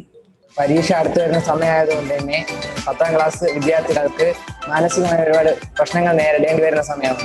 പരീക്ഷ അത് ആദ്യമായി importance കൊടുത്ത് എഴുതുന്ന ഒരു പരീക്ഷയായത് അതെങ്ങനെ എഴുതണമെന്ന് എല്ലാവർക്കും ചെറിയ സംശയം കാണും. അത് എല്ലാവർക്കും പദ്ധതിയിലെ മോട്ടിവേഷൻ ക്ലാസ്സിലൂടെയാണ് മറികടക്കാൻ സാധിച്ചത്. On January 30th, a seminar on the topic Constitution and Women was organized at Kulattumal School by Dr. J. Devika and it had over 400 participants. A suggestion box has been set up for women to write down their problems. After setting up of the suggestion boxes, Gender Resource Center was established in every panchayat, followed by the formation of Janasabhas. Katakada constituency continues its successful journey by implementing various innovative projects which empowers women and their overall development.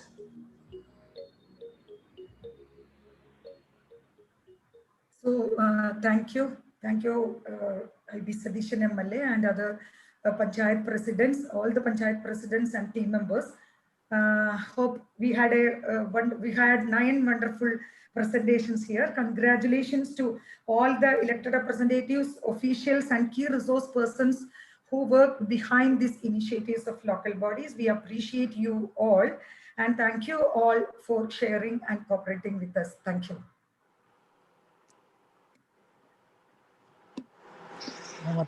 Panelists, we'll go to the panelists. Okay. Yeah. Yeah, please. I was waiting for you. Please, Dr. Joseph is the director of Gulati Institute of Finance and Taxation. Over to you, Dr. Joseph. Yeah. Thank you. Thank you, Dr. Joy. I think we have by now got exposed to 9 eminent presentations, locally anchored, based upon the local realities and forward-looking. And we have by now 3, as Dr. Joy rightly said, we have 3 eminent panelists. And we must thank them to begin with for joining us.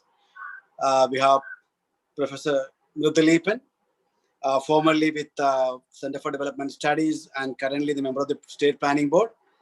Then we have Professor A.K. Ramakrishnan from Jawaharlal Nehru University, and Dr. Vanita Mukherjee, formerly with Ford Foundation and currently executive committee member of the one, and among other engagements that she has.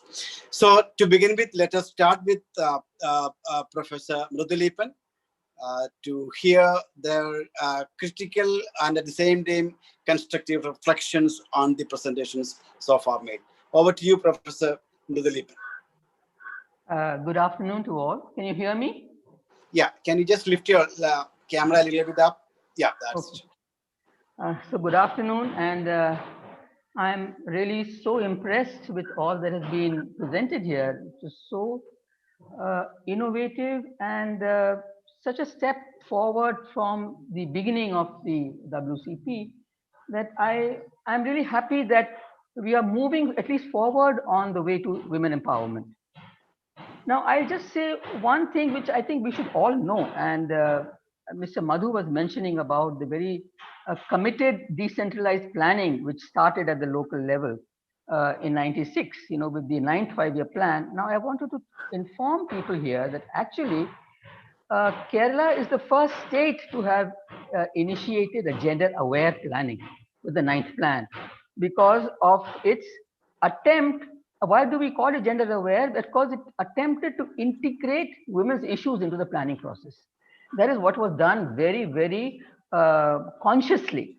And so every phase of the decentralized planning process, from the first phase on to the 6th phase, starting with the Panchayat Development Report, there was a chapter on women, and every stage had to consider the women's issues. So this is one thing I think we should all know, that actually Kerala was the first state with a 10% component. The government of India came with a 30% component in the 9th plan much later. I mean, much later in the 9th plan. But Kerala was the first. So I think we should all know that. Now, I'm going straight into the issue of empowerment because I think that's what we are discussing today. And let me see how I perceive empowerment and therefore how I perceive all these 9 presentations that we saw, that we heard today. Now, empowerment for me is really a process of change. It's a process. It's not something which happens overnight. It's a process, a drawn out process of change. And what is it for? It is to improve women's position in society, because we know that there is a lot of gender discrimination in society. We want to improve their position. And there are some important components of it, There are women's access to improved levels of education, to employment and control over resources. Most importantly, to recognize, reduce, and redistribute their household and care work so that they can get out of their kitchens and do work in the public domain, which is supposed to be exclusively for men. Then to greater voice in decision making, leadership, especially in higher echelons of the political hierarchy. We don't seem to be there anywhere. And within a safe and secure environment. All this should happen within a safe and secure environment where there is no violence against women. So this is the process of empowerment I'm thinking of. And each thing, there are so many schemes which can be steps in this process of empowerment. So we may have steps which are a little far away from empowering, but they are empowering in themselves. And we have steps which are closer to what we would think is a very empowering experience for women.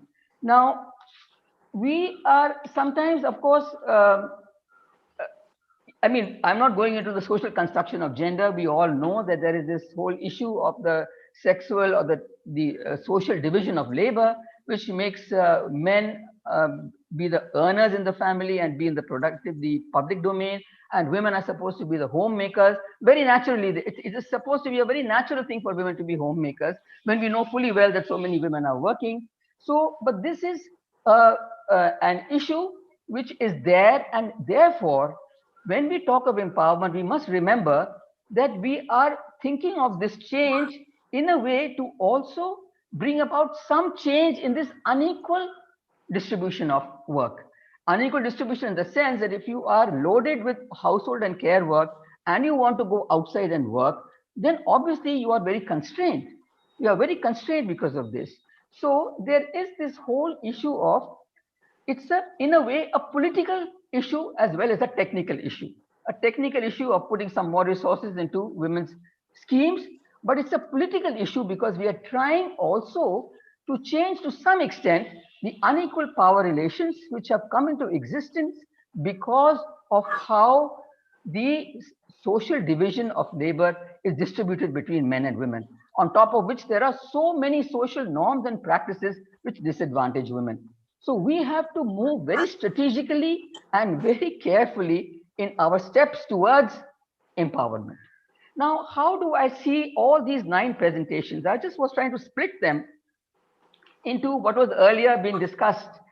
So in this sense of empowerment, that every scheme leads us to, as one step towards empowerment, for me, all these are very empowering schemes.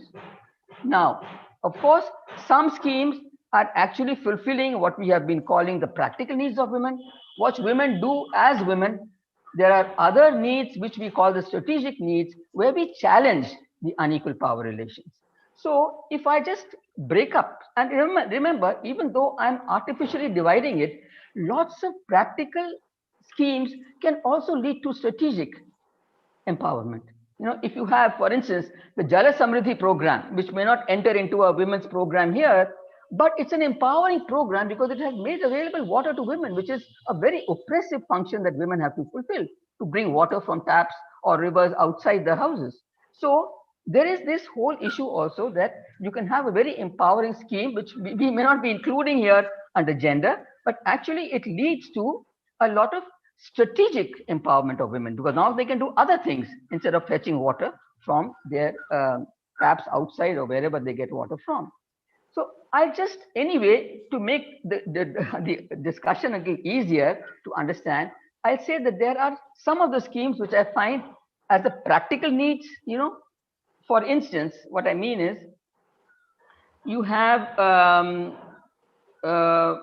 we have Pratikshalayam, a very noteworthy scheme in Nulpura Panchayat.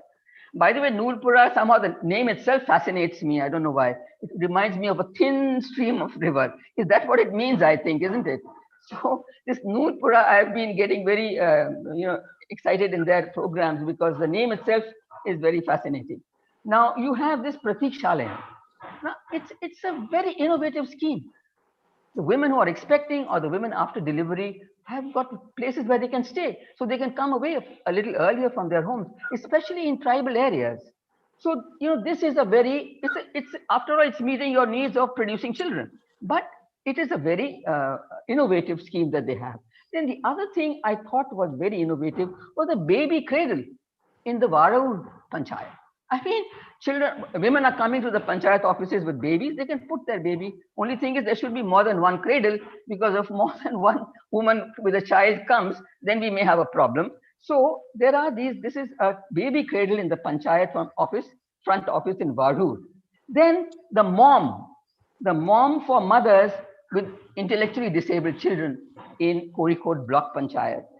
Then, of course, the range of women-friendly toilets with napkin vending machines, the distribution of menstrual cups, the girl-friendly rooms, all these are in almost every panchayat you find. Now, Katakara has girl-friendly rooms, the girl-friendly women toilets and all, vending machines in Nulpura, in Porur, and in Varur, menstrual cup in Varur. Then we have the cancer detection centers. That's also one, certain cancers which affect women more than they would affect other categories. So we have that. Then we have high-tech amenities to girls in schools. The Trivandrum District Panchayat, the same, giving them very up to what should I say, state-of-the-art toilets and other rooms for them as rooms to relax in, and they have when they have time to do so. Then we have, of course, I'm not talking about, the panchayats have also come out with a gender policy. I mean, that was the Tanalur Panchayat with the gender policy. Then the block panchayat of Kozhikode also with a sort of moving towards a policy. Then there are women's status studies of a whole lot of. Now, these may look like women's problems, but the way you perceive a women's status study report can actually lead you to very strategic types of schemes. So that is why I think, though I'm categorizing it under a practical need, it actually can lead to, the way you think about the women's issues can actually enable you to structure or propose certain schemes which will meet their strategic needs. So I'll finish off with the practical needs here, the strategic needs. Now, there, the most important needs are the breaking stereotypes. How do you break stereotypes? And there, I think the Samata newspaper stands out among all the schemes. And editors are 20 10th pass housewives who've been trained, who go and take reports from the villages, the panchayat around them, and that is what enters the newspaper. Now, this is a very, what should I say, empowering experience, because the more knowledge you give to women, the more you empower them. Why are certain housewives so confident? Have you noticed? They know cooking very well. They know the in and out of cooking. They know the in and out of looking after their house. So they're very confident. So that sort of confidence we need to have in other areas besides cooking and this thing. And therefore, Samata is a very good example of that. Then the block panchayat of the Kozhikode, again, it's called Samata, the Women Empowerment Program. That also is something which is taking different aspects of women's lives. They have built schemes around them. Of course, I had some questions to ask them. I'll come to it later. Then this Tanalur's Samata newspaper, the other very interesting scheme is the school protocol. I think that's the sort of thing which you really have to introduce in every school in Kerala. Because if we have a protocol where we are looking at girl-boy interaction in a friendly way, we will not have so many of the problems which are coming up because of the problems of adolescence. So if you have a thing like a gender protocol in schools, to me, it seems to be a very, very interesting program to be replicated in other schools. Then we have, of course, the Green Army of Vadakancheri. I mean, really trying to change the protocol, the stereotypes, because giving a space specifically to women, even though we keep on saying agriculture is feminized, but we never look upon them as farmers in their own rights, now as workers in their own rights. Now here we have a Green Army which is doing that. Then there's the Agriculture Task Force in Nulpura doing exactly the same thing. And the Green Army, the advantage is that they are actually even teaching them the technology of new agriculture, so that you can probably, I'm expecting that their wages would be higher. And the fact that the wages are equal is the most, what should I say, strategic scheme that I have come across in all these. The wages being equal is something which is really very important to empower women. Now, then there are, of course, the other stereotypes, breaking stereotypes, fitness centers for women.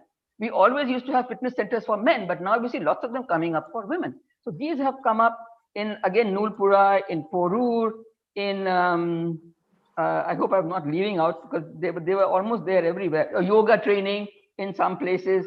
So all these things, you know, they build up the self-confidence of women, and they also are teaching you to see what is happening in society, how come they are being discriminated against. That sort of a thing is also being taught to them. Then we have Manasa, of that Manasa program is there of the Kozhikode block. Opam of the Katakada. Again, the same things, you know, trying to look at the society in a different way and trying to look at women's problems and women's issues in different ways so that they can make the appropriate schemes. Now, against violence. Now here I am very happy to learn that Jagrata Samitis are being rejuvenated, because really Jagrata Samiti is perhaps the only answer to tackling problems of violence against women and children at the grassroots level. And I think if these, the way the description was given of these Samitis, they seem to be doing very well.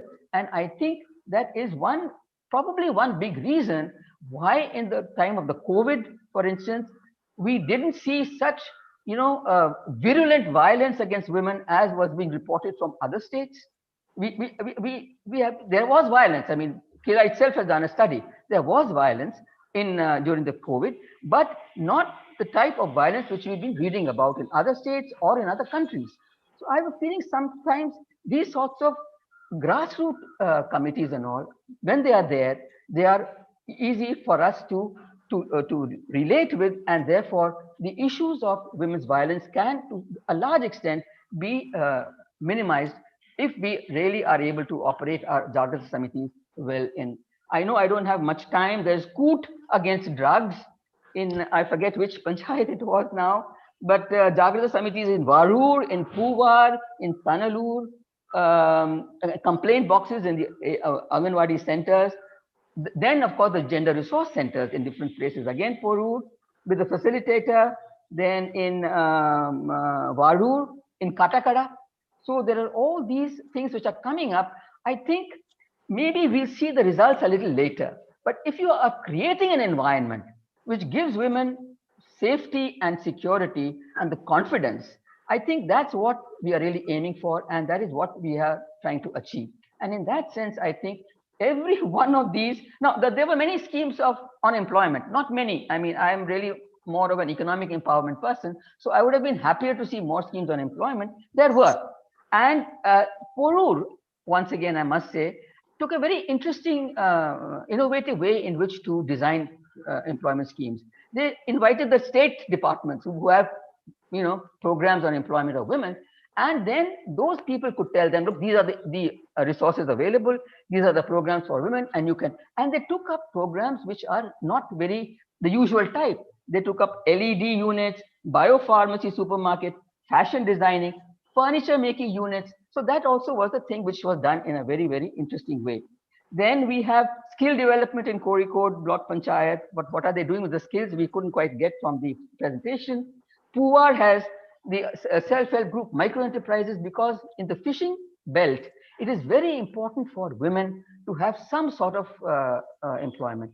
And we've seen this, especially in those families where the families have been relocated from near the seaside to a bit interior, where the women are in, you know, like Muttatara.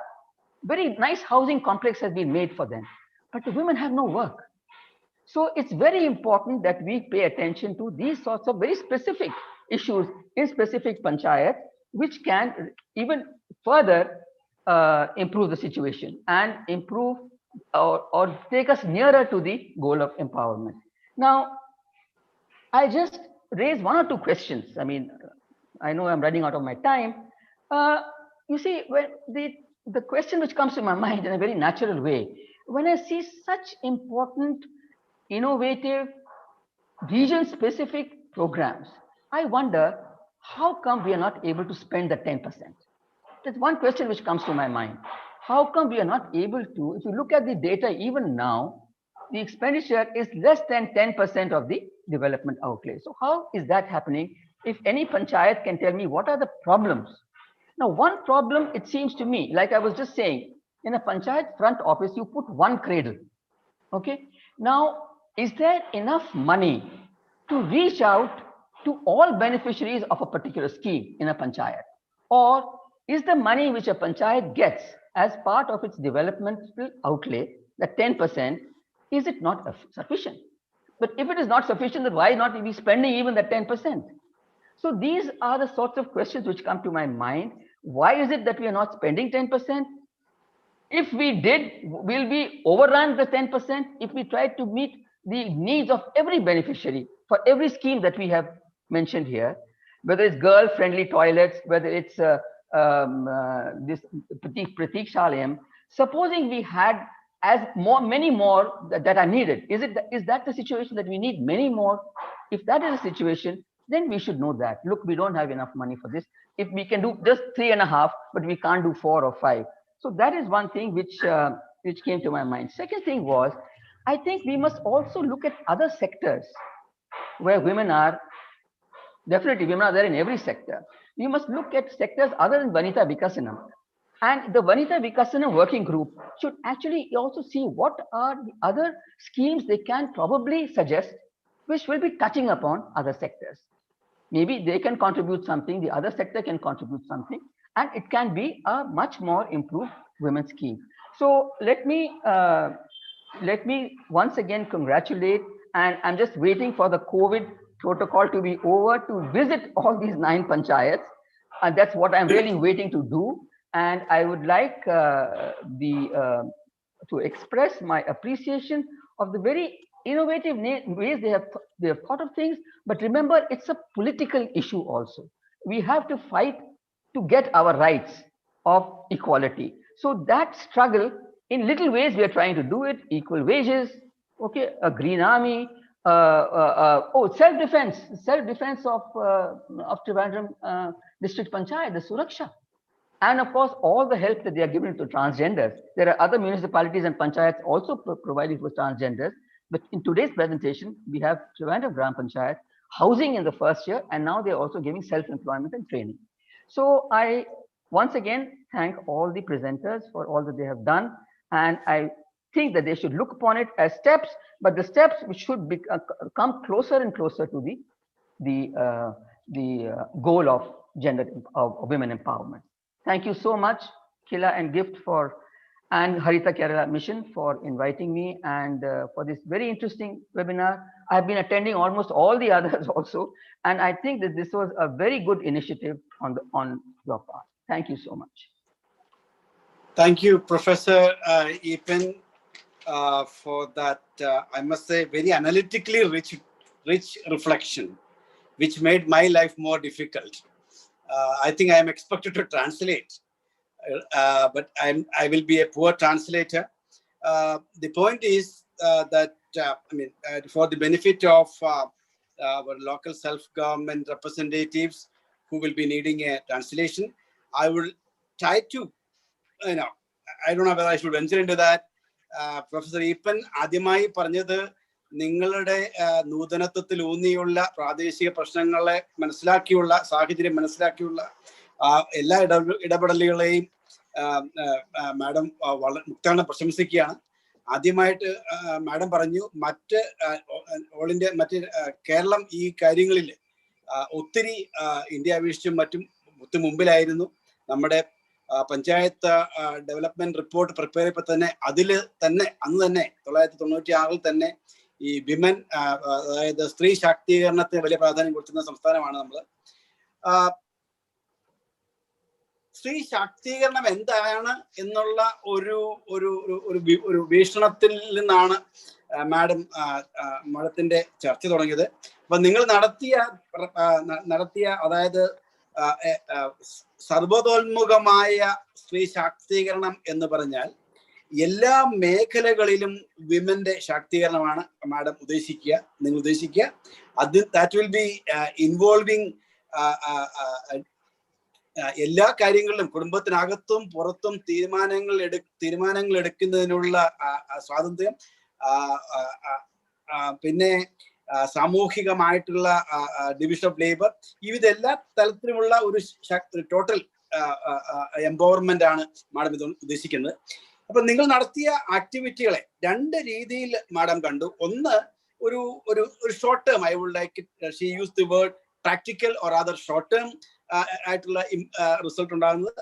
രണ്ടാമത്തെ more strategic which will have its long term implication. അപ്പൊ ഈ 2 തരത്തിലുള്ള ഇടപെടലുകൾ നിങ്ങൾ നടത്തിയിട്ടുണ്ട്. ഇതിൽ ഒത്തിരി മാറ്റങ്ങൾക്ക് വഴിമരുന്നിടാവുന്നവയാണ്.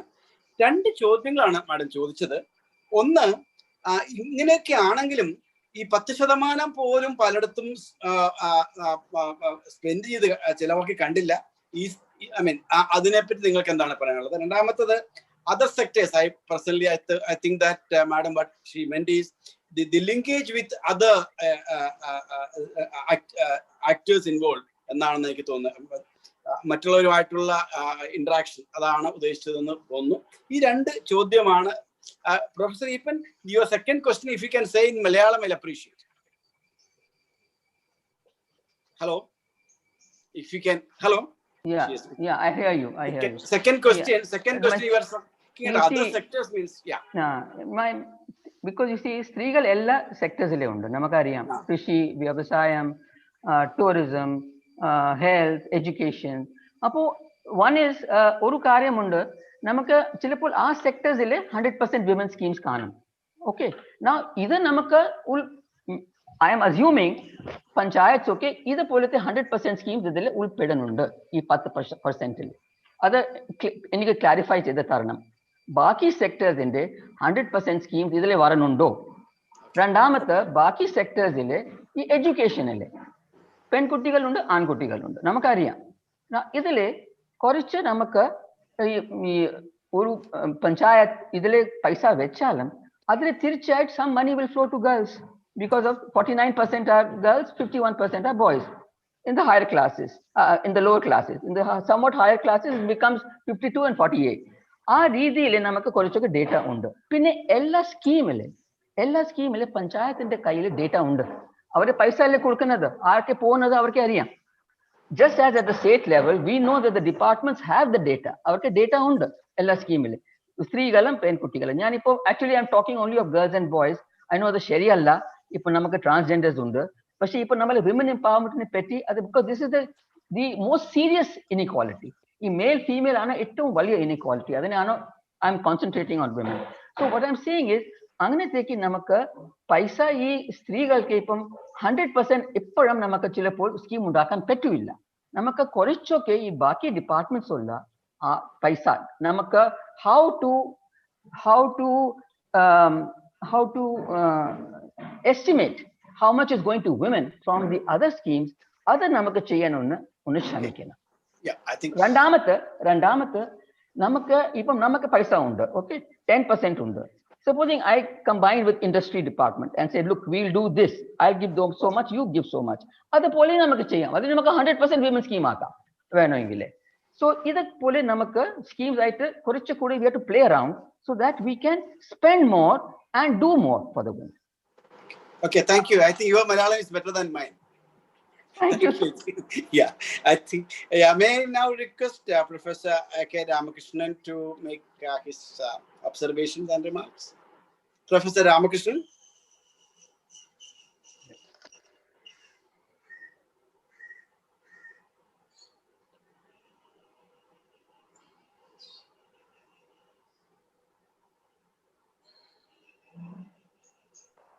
Good afternoon.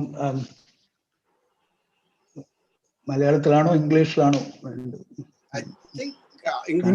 ഇംഗ്ലീഷിൽ അവസാനം മലയാളത്തിൽ സാർ ഒന്ന് ട്രാൻസ്ലേറ്റ് ചെയ്താൽ അതന്നെ. You can do it better than us.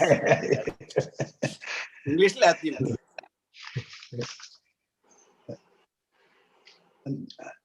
I think I fully agree with what Professor Muraleedharan was mentioning about different initiatives that different levels of panchayats have been undertaking on women's empowerment, aspect. And one of the major issues that I found as significant is to what extent women's own initiatives, their own thinking at the local level is somewhere translated into local policies and things of that sort. Whether the consideration of the subjective, intellectual, professional, and other kinds of initiatives that women have in various localities, whether they were in any way translated into the activities that panchayats and and other local bodies are undertaking. The other major issue is whether the initiatives themselves, and most of them are very laudable initiatives, but are they in a way reinforcing patriarchal ideas in different localities, or are they trying to change those received traditional wisdom in local panchayat? This is very important because one could see where, even while one is going, taking initiatives which at certain level have the potential to challenge received wisdom, but whether that is being done consciously, and to what extent is that level of consciousness raising that is coming into all these programs. That's the most important concern that I have, and this is in the minds of everybody, I think, but just raising it for the purposes of our discussion. I've found the Jaguar Summit, for example, functioning in most places successfully. And it's here that you could see that whether it's dispute settlement mechanisms or, just addressing the issues of women, in these aspects, under what kind of values that one is trying to resolve these problems, whether they are, keeping women according to the procedures provided by conventional wisdom, or are there changes introduced? This is very important in those kinds of functions. This is also true with the Manasa initiatives, mental health issues, and so on. Whether this is limited to counseling and things of that sort, or are we in a way addressing the origins of such problems, the conflicts that people face, particularly the younger generation face, and also at the level of addressing mental health issues, whether psychiatric and other kinds of interventions are available to people wherever such initiatives have established themselves in some places that I could read, and from the presentations I could understand that they are going on well. One of the most important features that I've seen is the studies undertaken by most panchayats, and to what extent those studies have been translated into policies. Because that aspect was, from all the presentations, this aspect of translation of the results of the studies into policy was not clearly evident. So that's one area that I think all those who are participating today could look into in a more detailed manner. I know that many people might implemented many of the results of those studies, but they are very important, and they will tell us many things, not only of local needs based on those surveys and studies, but also to which direction that one should go. And that normative kind of value that you can get from such studies is also important, not only the statistics of that. One important lacuna that I find in most of the tremendous work that all of you have been doing is the consideration of gender in itself as an independent category, divorce from class, divorce from caste and communities and other kinds of identities of people, because gender cannot exist in isolation from all these social identities that we have. So to what extent, for example, Nulpura, how much are you doing with the necessities of tribal women, for example? Yes, there are separate programs for that, SCST development and many other things. But then in the gender framework also, some of these things have to be taken into consideration so that one could have gender as something that, multidimensional aspect of gender could be addressed, particularly concerning women from different kinds of communities and castes and other groups. The most important thing that I thought, which I mentioned initially itself, is the level of change in the values that we have. So one thing I've noticed this in many places in my own different kinds of interaction with people, elected representatives and others, is still the framework in addressing societal problems still is the general framework of it within the policy frameworks that is given. But does it have, as I've already mentioned, the elements to challenge and take us forward, a progressive aspect about confronting the traditional bondages of patriarchy, etc., and giving us some sense of developing our subjectivities, developing our own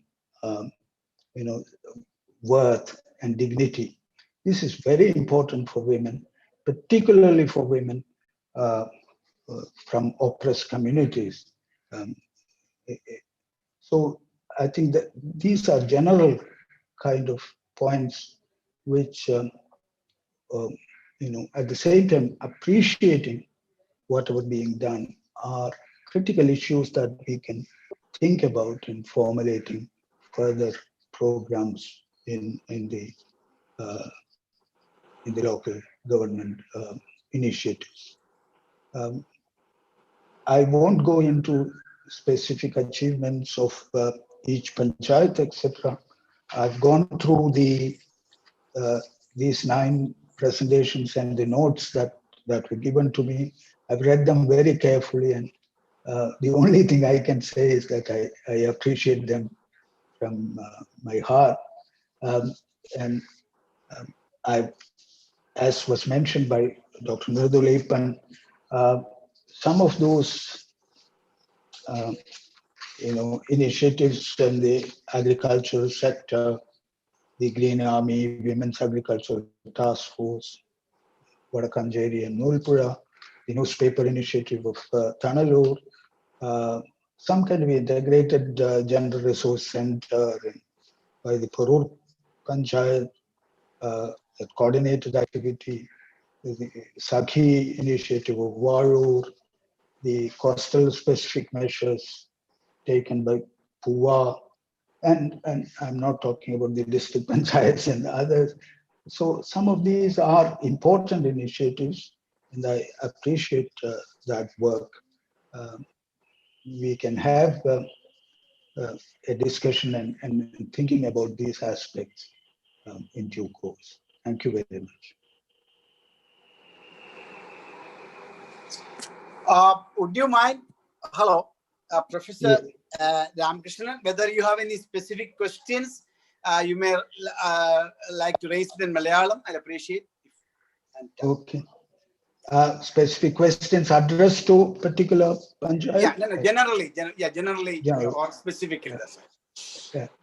No, the main question which I've already mentioned, how far is the result of each study being translated into initiatives, or at least form part of those initiatives? To what extent one's action is informed by the studies? Most people have conducted good studies, I understand.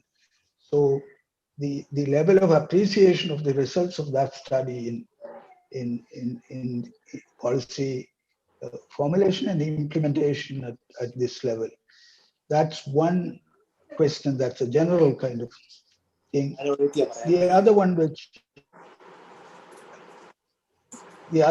I've already mentioned is about the Jaguar Summit, whether individual rights, whether women's own subjectivity, whether they are recognized in these processes, treating them only as complaints in a kind of that quasi-judicial function that many people have been talking about, whether these issues are addressed or resolved in some cases, whether they are resolved with the received values of society intact, or whether there is any change in addressing the patriarchal values already embedded in societies in treating these issues. There are equal pay for equal work and job initiatives and many other things of different panchayats that should be appreciated. And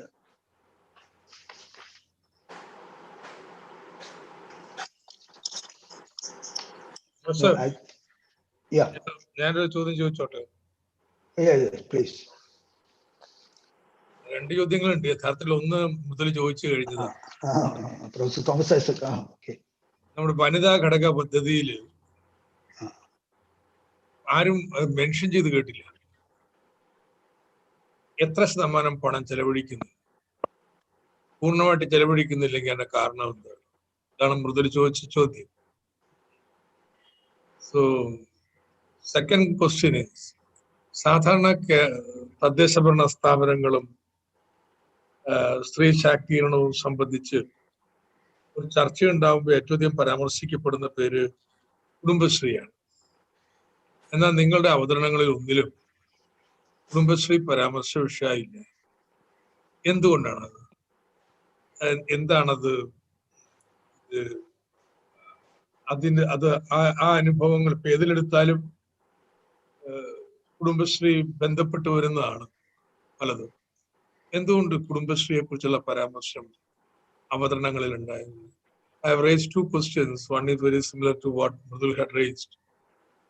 There was no reference to women component plan, though I am certain all these projects were part of the women component plan. So what are the impediments to full expenditure of women component plan? Is 100% of the 10% allocation made for WCP being expended today? The second question is, normally whenever there is a discussion of local governments and women empowerment, I think there will be definitely reference about Kumbhasri Women Self-Help Group Network. But surprisingly, in none of the presentations was Kumbhasri referred to. So I just want to know the reason.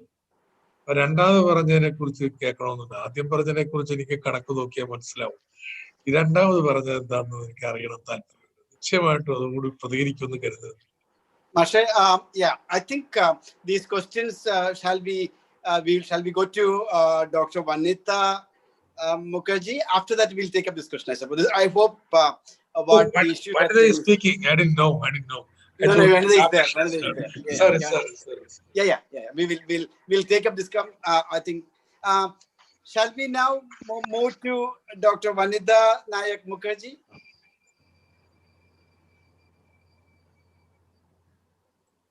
Mute. Oh, okay. Good to see you after a long time. Yes.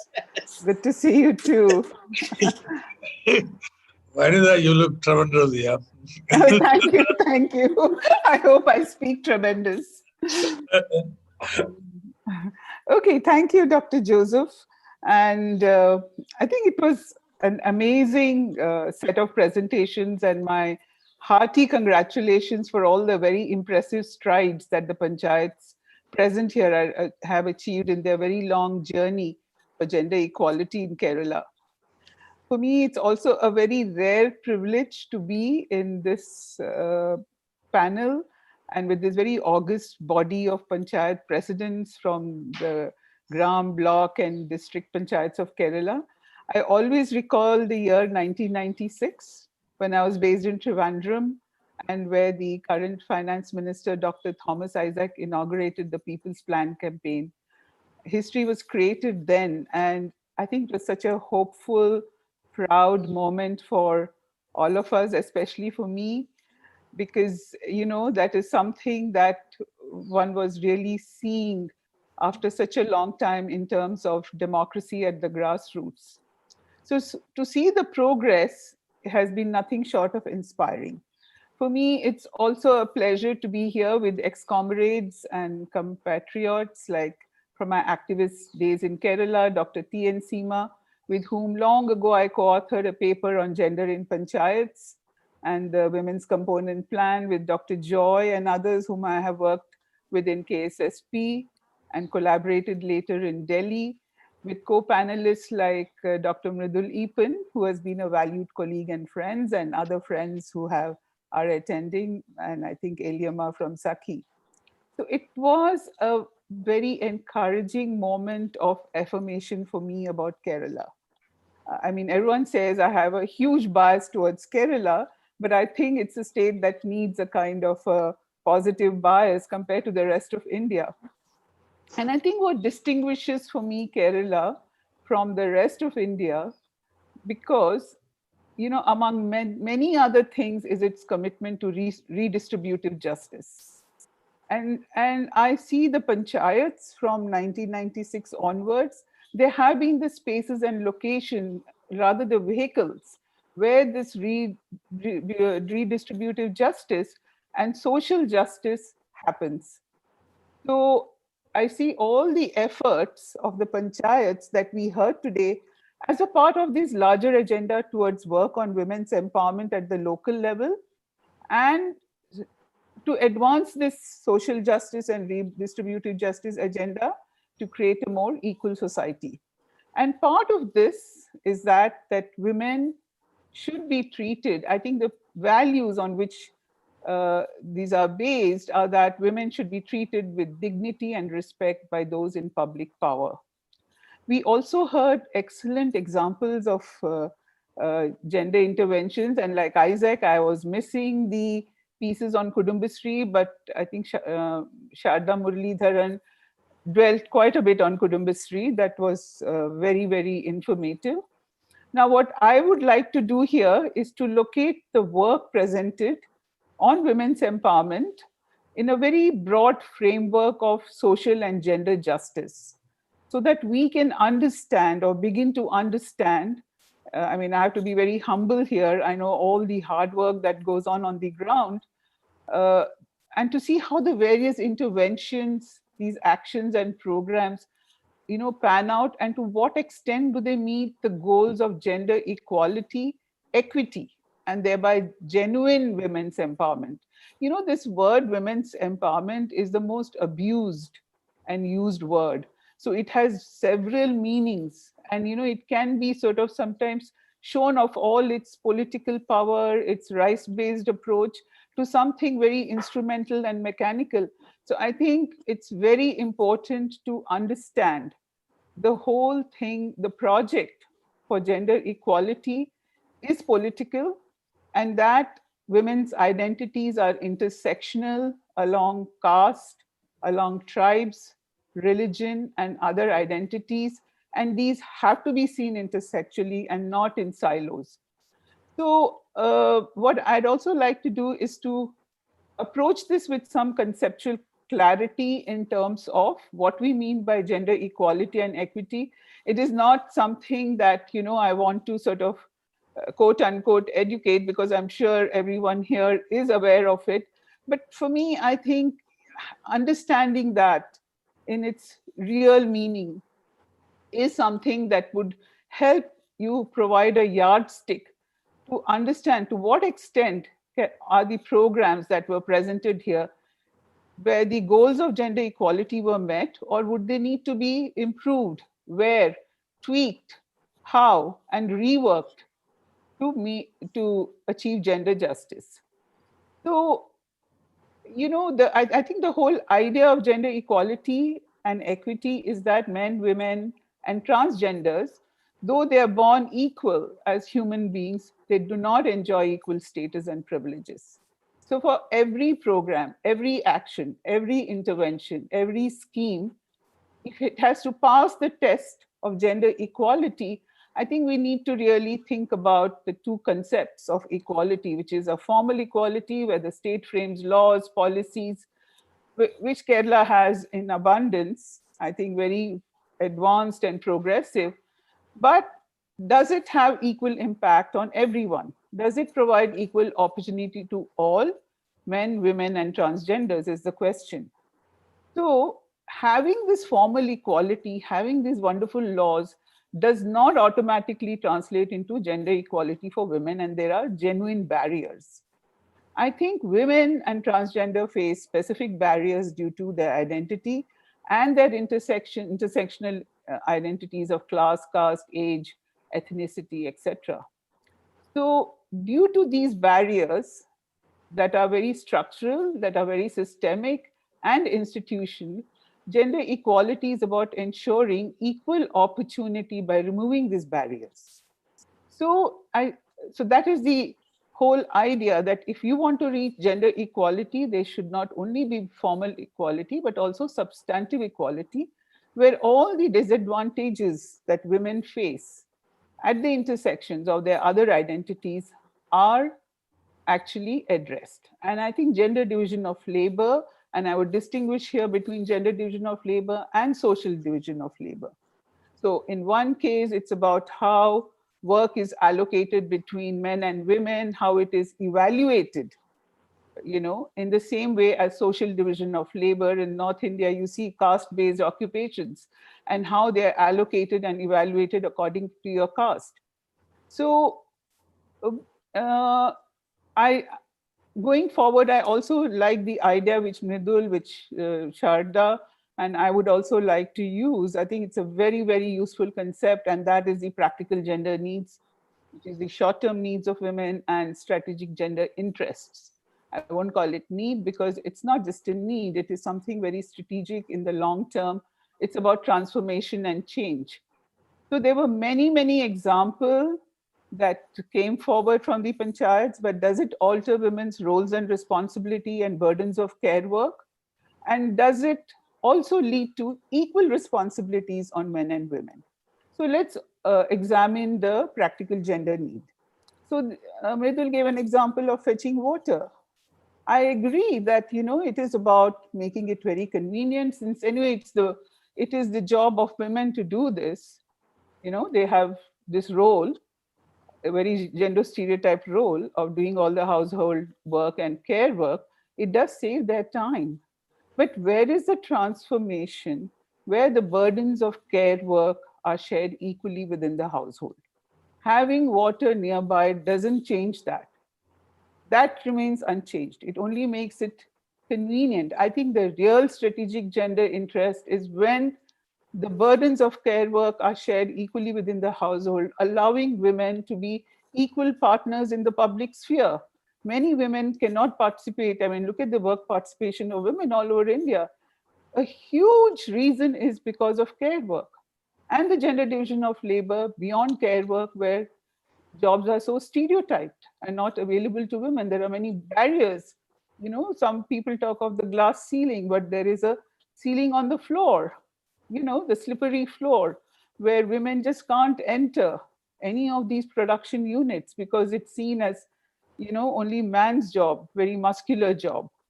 So having said that, I would like to really go into, you know, some of the examples that were given from the different panchayats and examine them and raise certain questions.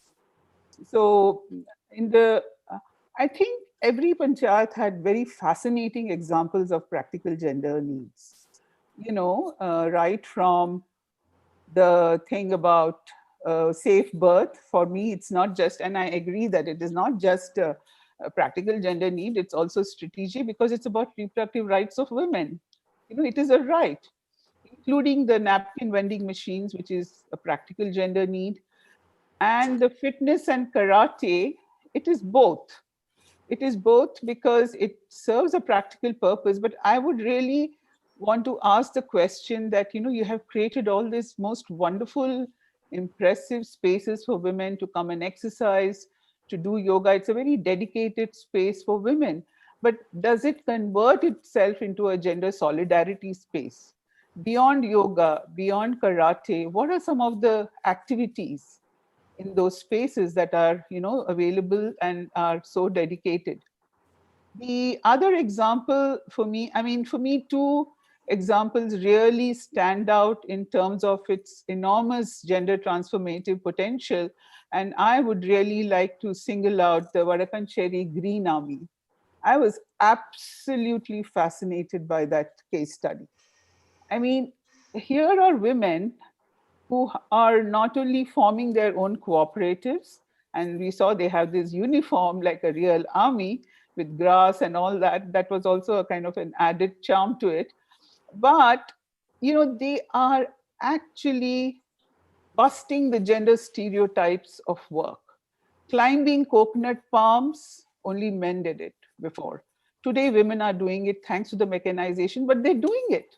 And, you know, it does have an impact around in the society in terms of changing this image of women as weak, as not capable, as only men being able to do their job. So I think this is a very, very important transformation in terms of gender division that we cannot minimize in the Green Army.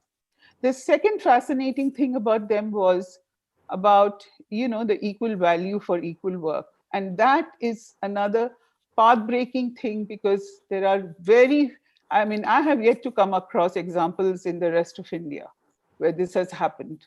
And, you know, I have traveled extensively in the north of India, west, east on my work to very remote areas and met people, seen the work.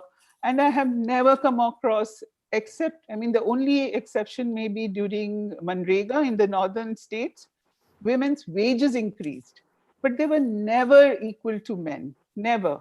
And this is something that Vadakancheri Gram Panchayat, through this very interesting transformative process, has managed to do it, is really commendable. And my question would be, how did that happen? Because it's really something that, you know, has to be studied and learnt about, because it has so many lessons, not just for Kerala, but other parts of India and perhaps the world. You know, that you can have this process happening for which people have been struggling for years. I mean, it's been a feminist kind of bugbear to keep on talking about this equal work, equal wages, and so on. And this has happened there in a panchayat in Kerala. Is it because they were doing men's work? What is it? Is it because it was a cooperative? I mean, what exactly is it? And I think for me, that is a supreme example of fulfilling practical gender needs and strategic gender interest and bringing about a fundamental gender transformation on about work and attitudes and everything. Every other panchayat, I mean, I don't want to single Vadakan Cherry, but that one absolutely stunned me. You know, each and every panchayat has very, very great examples, and quite a few panchayats spoke about the Jagrata Samiti.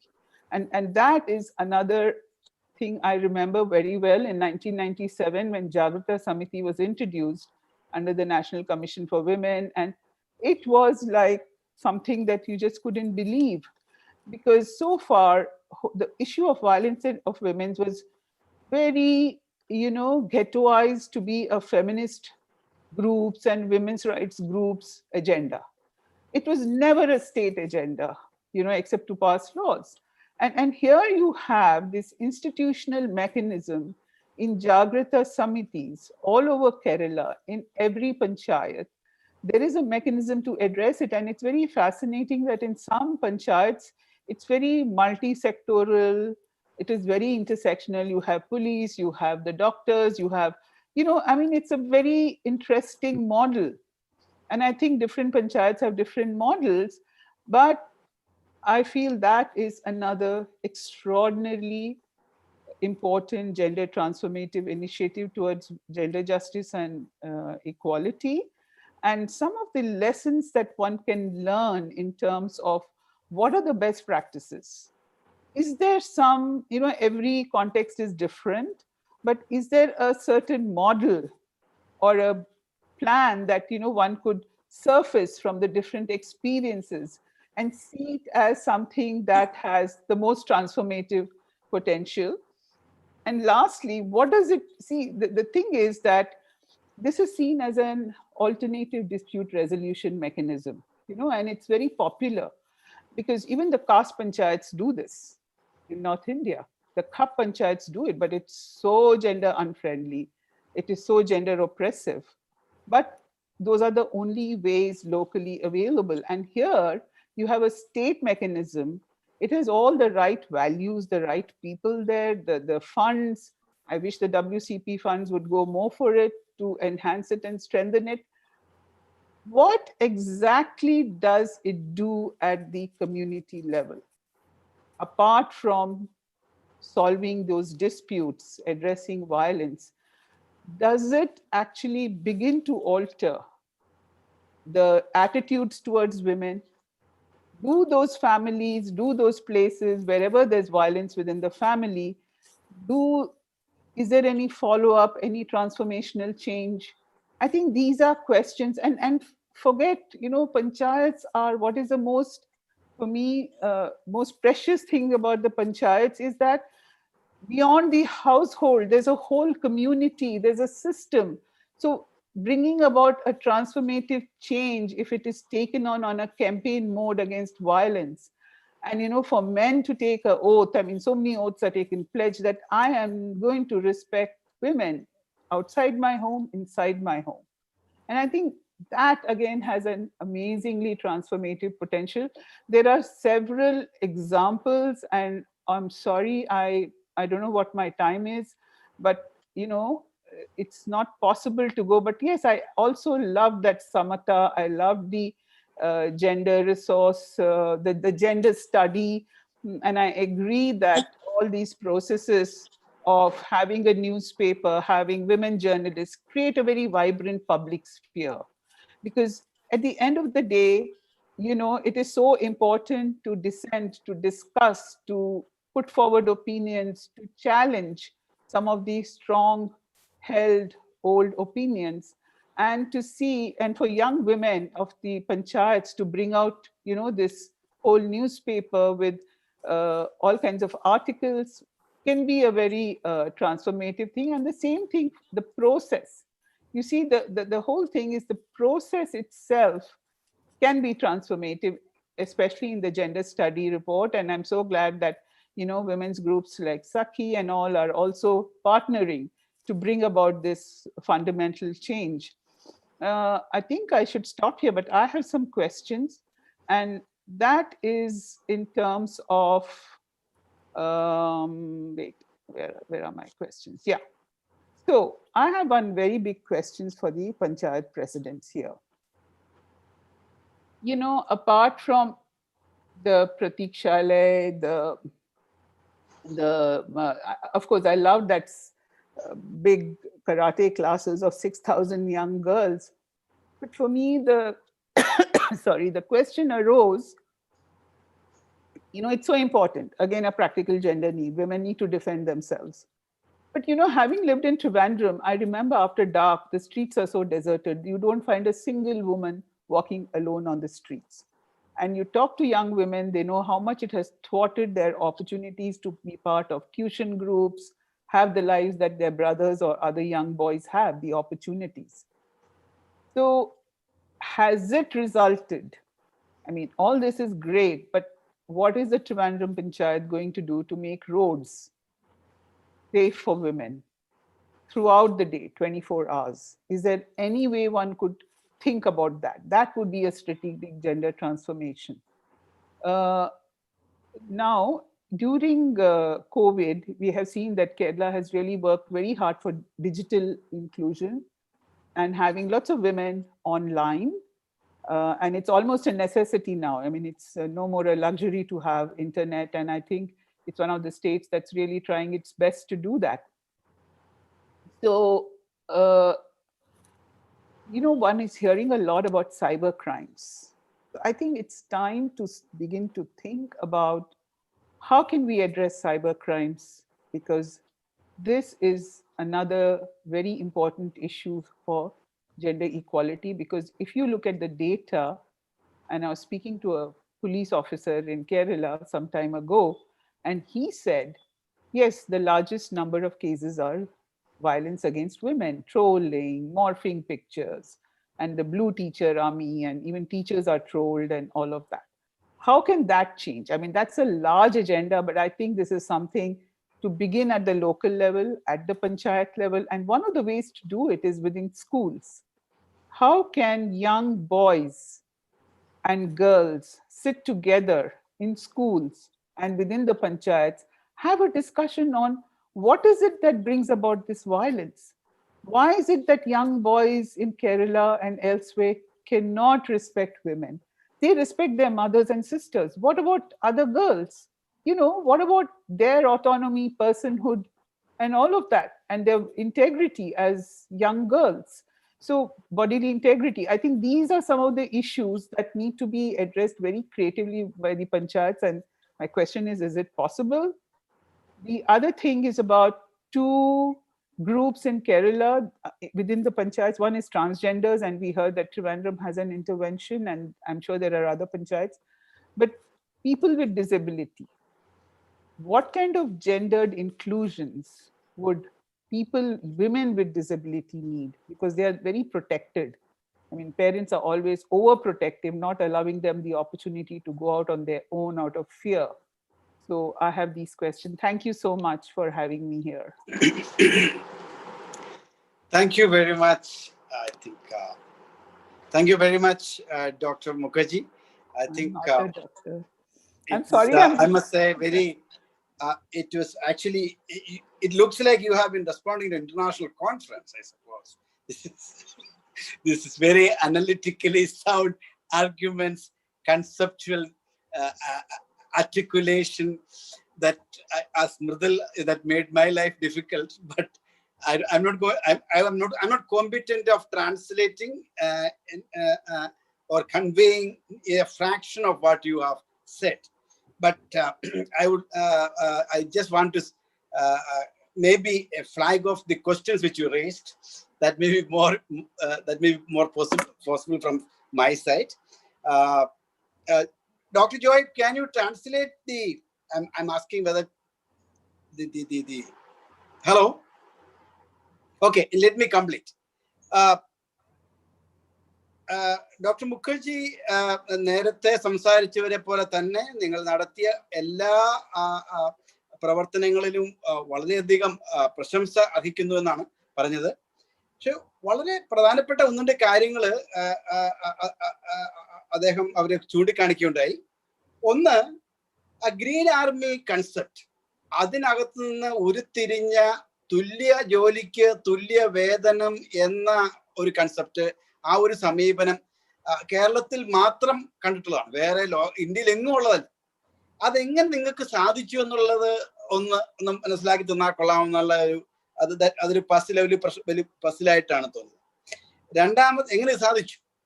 രണ്ടാമത്തേത്, ഈ വളരെയധികം നല്ല നല്ല പ്രവർത്തനങ്ങൾ നടന്നിട്ടുണ്ട്. അപ്പം അതിനകത്തൊക്കെ what is the is there some learning from that? What something which is more ഏറ്റവും കൂടുതൽ സമൂഹത്തിലെ മാറ്റങ്ങൾ വരുത്താൻ സാധിക്കുന്നത് എന്താണ്? ഏത് പ്രവർത്തനമാണ്? ഇതിന്റെ അവസാനമായിട്ട് ഇതിനെല്ലാം ആത്യന്തികമായിട്ട് സമൂഹത്തിലെ സ്ത്രീകളോടുള്ള സമീപനത്തില് എന്തെങ്കിലും മാറ്റം നിങ്ങൾക്ക് കാണാൻ കഴിഞ്ഞിട്ടുണ്ടോ? ഇതിന്റെയൊക്കെ ഫലമായിട്ട് ഇതുവരെ നമ്മൾ ഇന്ന കാര്യങ്ങൾ ചെയ്തു, ഇന്ന ആക്ടിവിറ്റി നടത്തിയെന്ന് പറഞ്ഞു. പിന്നെ വളരെ സ്പെസിഫിക് ക്വസ്റ്റ്യൻസ് ആയിട്ട് വന്നപ്പോഴത്തേക്കും ചോദിച്ചത്, കേരളത്തില് നമ്മുടെ പഞ്ചായത്തുകളിൽ എവിടെയെങ്കിലും രാത്രിയില് പുരുഷന്മാരെ പോലെ തന്നെ സ്ത്രീകൾക്ക് ഇറങ്ങി നടക്കാവുന്നതായ സാഹചര്യങ്ങൾ ഉരുത്തിരിഞ്ഞിട്ടുണ്ടോ എന്നുള്ള ഒരു സംശയം നിലനിൽക്കുന്നു. നിങ്ങളുടെയൊക്കെ പഞ്ചായത്തില് അതിനുള്ള സാധ്യത എന്നുണ്ടാവും, ഇപ്പൊ ഉണ്ടോ, എത്ര നാള് കാത്തിരിക്കേണ്ടി വരും എന്നുള്ളൊരു ചോദ്യം. രണ്ടാമത്തത്, ഇന്ന് എല്ലായിടത്തും ഇന്റർനെറ്റും ഒക്കെ ഇറ്റ്സ് നോട്ട് ഒരു ലക്ഷറി അല്ല, അതൊരു സുഖഭോഗത്തിന്റെ അല്ലെങ്കിൽ സമ്പത്തിന്റെ ലക്ഷണമല്ല.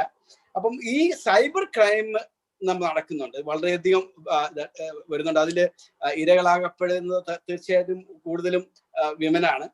അപ്പം ഇതിനെതിരായിട്ട് നമുക്ക് എന്തെങ്കിലും പഞ്ചായത്തുകളിൽ നമ്മുടെ നിങ്ങളുടെ ഇതിൽ ഉദിച്ചിട്ടുണ്ടോ എന്നതാണ്. പിന്നെ ഫൈനൽ ക്വസ്റ്റ്യൻ വിച്ച് ഈസ്, നമ്മുടെ ഈ പ്രവർത്തനങ്ങളിലൊക്കെ വിമൻ വിത്ത് ഡിസബിലിറ്റി, അതായത് ഡിഫറൻഷ്യലി വിമൻ വിത്ത് ഡിസബിലിറ്റി അവരെ ഓറിയന്റ് ചെയ്യുന്ന പ്രോഗ്രാംസ് ഏതെങ്കിലും കൺസീവ് ചെയ്യാൻ സാധിച്ചിട്ടുണ്ടോ, അതെങ്കിലും ഇംപ്ലിമെന്റ് ചെയ്തിട്ടുണ്ടോ എന്നുള്ള ഏതാനും ചോദ്യങ്ങളാണ് ചോദിച്ചത്. I hope, Vanita, your Malayalam cannot be all that bad. I hope I have at least partly conveyed your... I think you did a great job. My Malayalam is, I freeze in front of audience. I can do a conversation, but I freeze when I see so many people. I lose my confidence. Okay, thank you very much. Thank you very much. I feel flattered. Okay, I think now, before opening the question, I think we have...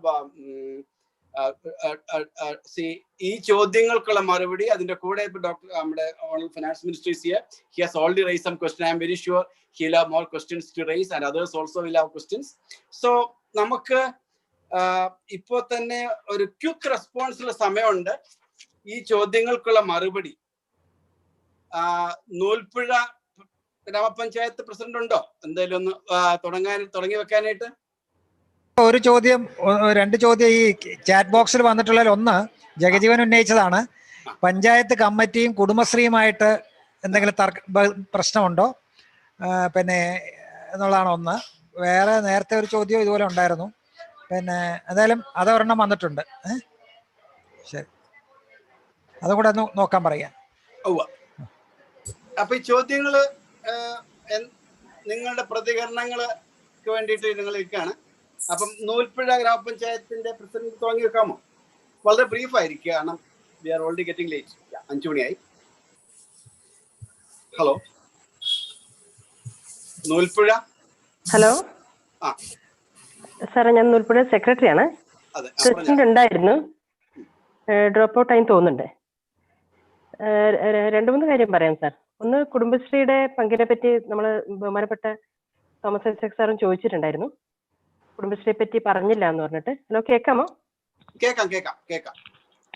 സാറേ, അപ്പൊ അതിലിപ്പം നമ്മുടെ പ്രോജക്റ്റുകൾ നമ്മൾ വിവിധ implementing ഓഫീസർമാരിലൂടെയാണ് നമ്മൾ പ്രോജക്റ്റുകൾ implement ചെയ്യുന്നത്. അതിൽ കുടുംബശ്രീക്ക് നമുക്ക് നേരിട്ട് പൈസ കൊടുക്കാൻ പറ്റുന്നില്ല. പിന്നെ കുടുംബശ്രീയുടെ പ്രോജക്റ്റുകൾ എന്ന് പറഞ്ഞു കഴിഞ്ഞാൽ അതിപ്പോ ഒരു വേറെ ഡിപ്പാർട്ട്മെന്റ് പോലെ തന്നെയാണ് ഇപ്പോൾ കുടുംബശ്രീ പ്രവർത്തിക്കുന്നത്. അവരുടെ പ്രോജക്റ്റുകളിൽ ഒരുപാട് പണം കുടുംബശ്രീയിലൂടെ ചെലവഴിക്കപ്പെടുന്നുണ്ട്. എന്നാൽ അതൊരു ഡിപ്പാർട്ട്മെന്റ് ഫണ്ട് പോലെയാണ്. അവിടെ ശരിക്കും പറഞ്ഞു കഴിഞ്ഞാൽ പഞ്ചായത്തിൽ അവരുടെ പ്രൊജക്ടുകളെ പറ്റി സംസാരിക്കുകയോ വർക്കിംഗ് ഗ്രൂപ്പുകളിലൊന്നും ചർച്ചയാവുന്നില്ല. അതുകൊണ്ട് തന്നെ പഞ്ചായത്തിൽ അവരുടെ പ്രൊജക്ടുകളിലേക്ക് നമുക്ക് കാര്യമായ സംഭാവന കൊടുക്കാനും പറ്റുന്നില്ല. ഹലോ, സാറേ, അപ്പൊ അതാണ് ഒരു വിഷയം. അതാണ്. പിന്നെ വർക്കിംഗ് ഗ്രൂപ്പിൽ അവർ നമ്മുടെ പ്രൊജക്റ്റുകളിൽ അവരുടെ കോൺട്രിബ്യൂഷൻസ് ഉണ്ട്. എന്നാൽ പോലും കൂടുതൽ പണം നമ്മളെ 10% തുകയേക്കാൾ കൂടുതൽ ദാരിദ്ര്യ നിർമ്മാർജ്ജനത്തിൽ കുടുംബശ്രീയിലൂടെയാണ് നമ്മൾ പണം അധികം ചെലവഴിക്കുന്നത്. എന്നാൽ അതിൽ പഞ്ചായത്തിൽ ഒരു ആക്സസിബിലിറ്റി ഇല്ല. ഗുണഭോക്താക്കളെ അവർ തന്നെ തിരഞ്ഞെടുക്കുന്നു. നമുക്ക് ആ ഗുണഭോക്തൃ തെരഞ്ഞെടുപ്പിലോ അല്ലെങ്കിൽ ഗ്രാമസഭയിലൊന്നും ഈ പണം കാണുന്നില്ല. അതൊരു ചെറിയൊരു പോരായ്മയായിട്ടാണ് എനിക്ക് തോന്നുന്നത്. അതുപോലെ തന്നെ ഇലക്ടഡ് റെപ്രസെന്റേറ്റീവ് കുടുംബശ്രീയിൽ പിന്നെ പഞ്ചായത്ത് തലം വരെയേ ഉള്ളൂ, മുകൾ തട്ടിലേക്കില്ല. ജില്ലാ ലെവലിൽ ഇലക്ടഡ് ജില്ലാ പഞ്ചായത്ത് പ്രസിഡന്റിനെ പോലെയോ അങ്ങനെ ഒരു ഇല്ല. അവിടെ തികച്ചും ബ്യൂറോക്രസിയാണ് നിലനിൽക്കുന്നത് ജില്ലാ ലെവലില്. പിന്നെയുള്ളത് പിന്നെ ഗ്രീൻ ആർമി എന്ന് പറഞ്ഞ് നമ്മള് ഹരിതകർമ്മസേന കംപ്ലീറ്റ് ആയിട്ടും കുടുംബശ്രീ ആൾക്കാരാണുള്ളത്. കുടുംബശ്രീയിൽ നിന്ന് തന്നെയാണ് നമ്മൾ ഹരിതകർമ്മസേനക്കാരെ തിരഞ്ഞെടുക്കുന്നത്. അതുപോലെ തന്നെ തൊഴിലുറപ്പിലെ തൊഴിലാളികൾ മേൽ 100% തന്നെ പറയുക, 95% മേലെ കുടുംബശ്രീ നിന്നാണ് ആളുകളെ നമ്മൾ തിരഞ്ഞെടുക്കുന്നത്. പിന്നെ അതുപോലെ നമ്മുടെ ഹോസ്പിറ്റലിലെ പ്രസവത്തിന് മുൻപ് ആളുകളെ നമ്മൾ ട്രീറ്റ് ചെയ്യുന്നു എന്ന് പറഞ്ഞു. അത് 100% ST വിഭാഗത്തിലെ ആളുകൾക്ക് വേണ്ടിയിട്ട് തന്നെയാണ് സാർ ചെയ്യുന്നത്. നമ്മൾ നേരത്തെ ചോദിച്ചിരുന്നു SC/ST-കാർക്കും കൂടി അത് ചെയ്യാമോ എന്ന് ചോദിച്ചിരുന്നു. നമ്മുടെ നൂൽപ്പുഴയിലെ FHCയിൽ ഈ ആളുകൾ 100% ST വനിതകൾ തന്നെയാണ്, അവർക്ക് വേണ്ടി തന്നെയാണ്. Okay sir, thank you. President, നിങ്ങളുടെ പഞ്ചായത്തിനെ കുറിച്ച് ഞാൻ എഴുതിയത് വായിച്ചോ? സെക്രട്ടറിയാണ്. സെക്രട്ടറി നിങ്ങളുടെ എഴുതിയത് വായിച്ചോ? സാറ് 2-3 ആഴ്ച മുന്നേ അല്ലേ ഫേസ്ബുക്കിൽ ഇട്ടതായിരുന്നല്ലേ സാറ്? ഹലോ, വ്യത്യസ്ത അഭിപ്രായമൊന്നുമില്ലല്ലോ? ഇല്ല സാർ, ഇല്ല ഇല്ല. തണല്ലൂർ ഗ്രാമപഞ്ചായത്ത് എന്തെങ്കിലും റിഫ്ലക്ഷൻ ഉണ്ടോ ചോദ്യങ്ങളിലൂടെ? തണല്ലൂർ, ഹലോ, തണല്ലൂർ ഗ്രാമപഞ്ചായത്ത്.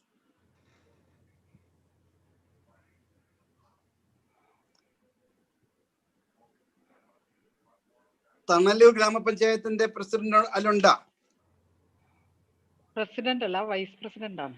മതി, ദാറ്റ്സ് ഫൈൻ, ആയിക്കൊള്ളട്ടെ. ഒരുപാട് പ്രശ്നങ്ങൾ ഞങ്ങൾക്ക് പഞ്ചായത്ത് താഴെത്തലത്തിൽ ഏറ്റെടുത്ത് നടപ്പിലാക്കുമ്പോൾ നേരിടേണ്ടി വരുന്നുണ്ട്. ഒന്നാമത്തെ കാര്യം, ഈ ജെൻഡർ സൗഹൃദ പഞ്ചായത്ത് എന്ന് പറഞ്ഞിട്ട് നമ്മളുടെ ആശയങ്ങൾ മുന്നോട്ട് വെക്കുമ്പോൾ അതിൻ്റെ ഒരു ഗൗരവത്തിൽ ഉൾക്കൊള്ളാൻ പൊതുജനങ്ങളും പ്രധാന രാഷ്ട്രീയ കക്ഷികളും ആ ഗൗരവം ഏറ്റെടുക്കാൻ കഴിയുന്നില്ല എന്നുള്ളൊരു വിഷയമുണ്ട്. പക്ഷെ ആർക്കും എതിർപ്പില്ല. അപ്പൊ ഇതിന്റെ കൺസെപ്റ്റ് മനസ്സിലാക്കാൻ പൊതുജനങ്ങൾക്ക് മനസ്സിലാക്കി വരാൻ ഉള്ള ബുദ്ധിമുട്ട് നേരിടുന്നുണ്ട്.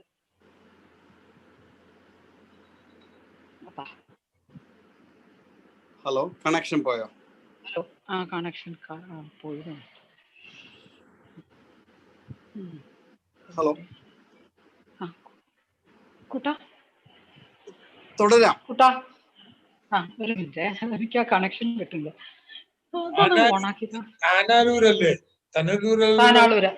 താനാളൂര്, മലപ്പുറം ജില്ല.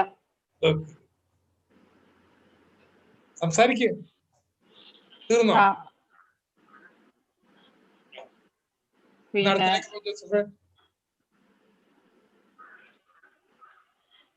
സംസാരിക്കാം. സാറ് പറഞ്ഞത് പ്രകാരം കുടുംബശ്രീയെ ഉൾക്കൊള്ളിക്കാൻ പറ്റുന്നില്ല എന്ന് സാറ് വിമർശനം പറഞ്ഞു. അതും സത്യമാണ്. കുടുംബശ്രീ എന്നുള്ള രീതിയിൽ, പക്ഷെ സ്ത്രീകളൊക്കെ കുടുംബശ്രീയിൽ അംഗങ്ങളായിരിക്കും.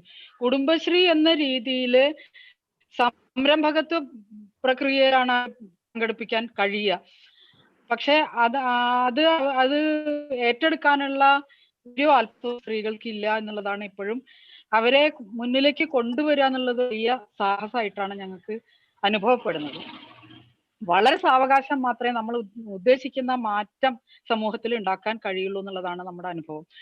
എല്ലാ ആരോഗ്യം, തൊഴിൽ, വിദ്യാഭ്യാസം എല്ലാ മേഖലയിലും ഊന്നിക്കൊണ്ടുള്ള വിപുലമായിട്ടുള്ള പ്രവർത്തനങ്ങൾ ഏറ്റെടുത്ത് നടത്താൻ കഴിയുമ്പോൾ മാത്രമേ നമ്മൾ ആഗ്രഹിക്കുന്ന പദവിയിൽ സ്ത്രീകൾക്ക് ഉണ്ടാക്കി കൊണ്ടുവരാൻ കഴിയുള്ളൂ. അതിന് സാമ്പത്തികമായിട്ടുള്ള സപ്പോർട്ട് വേണം. അതിനേക്കാൾ കൂടുതൽ സോഷ്യൽ ആയിട്ടുള്ള സപ്പോർട്ടാണ് നമുക്ക് വേണ്ടത്. ഇത് ഒരു ടീം പഞ്ചായത്തിൽ ഉണ്ടാക്കിയെടുക്കുക എന്നുള്ളത് വലിയ സാഹസമാണ്. കാരണം നിലനിൽക്കുന്ന മൂല്യങ്ങൾ ഇത്തരം പ്രവർത്തനങ്ങൾക്ക് എതിരുള്ളത് തന്നെയാണ് ഞങ്ങൾക്ക് പറയാനുള്ളത്. അപ്പൊ നല്ലൊരു സമരം ആണ് താഴെത്തലത്തിൽ നടത്തേണ്ടി വരുന്നത് എന്നുള്ളതാണ് സത്യം. Okay, thank you. നമുക്ക് പോരൂർ ഗ്രാമപഞ്ചായത്തിന് ഉള്ള പ്രതികരണത്തിലേക്ക് പോകാം. ഹലോ സാർ, നമസ്കാരം. കേൾക്കുന്നുണ്ടോ? കേൾക്കാം.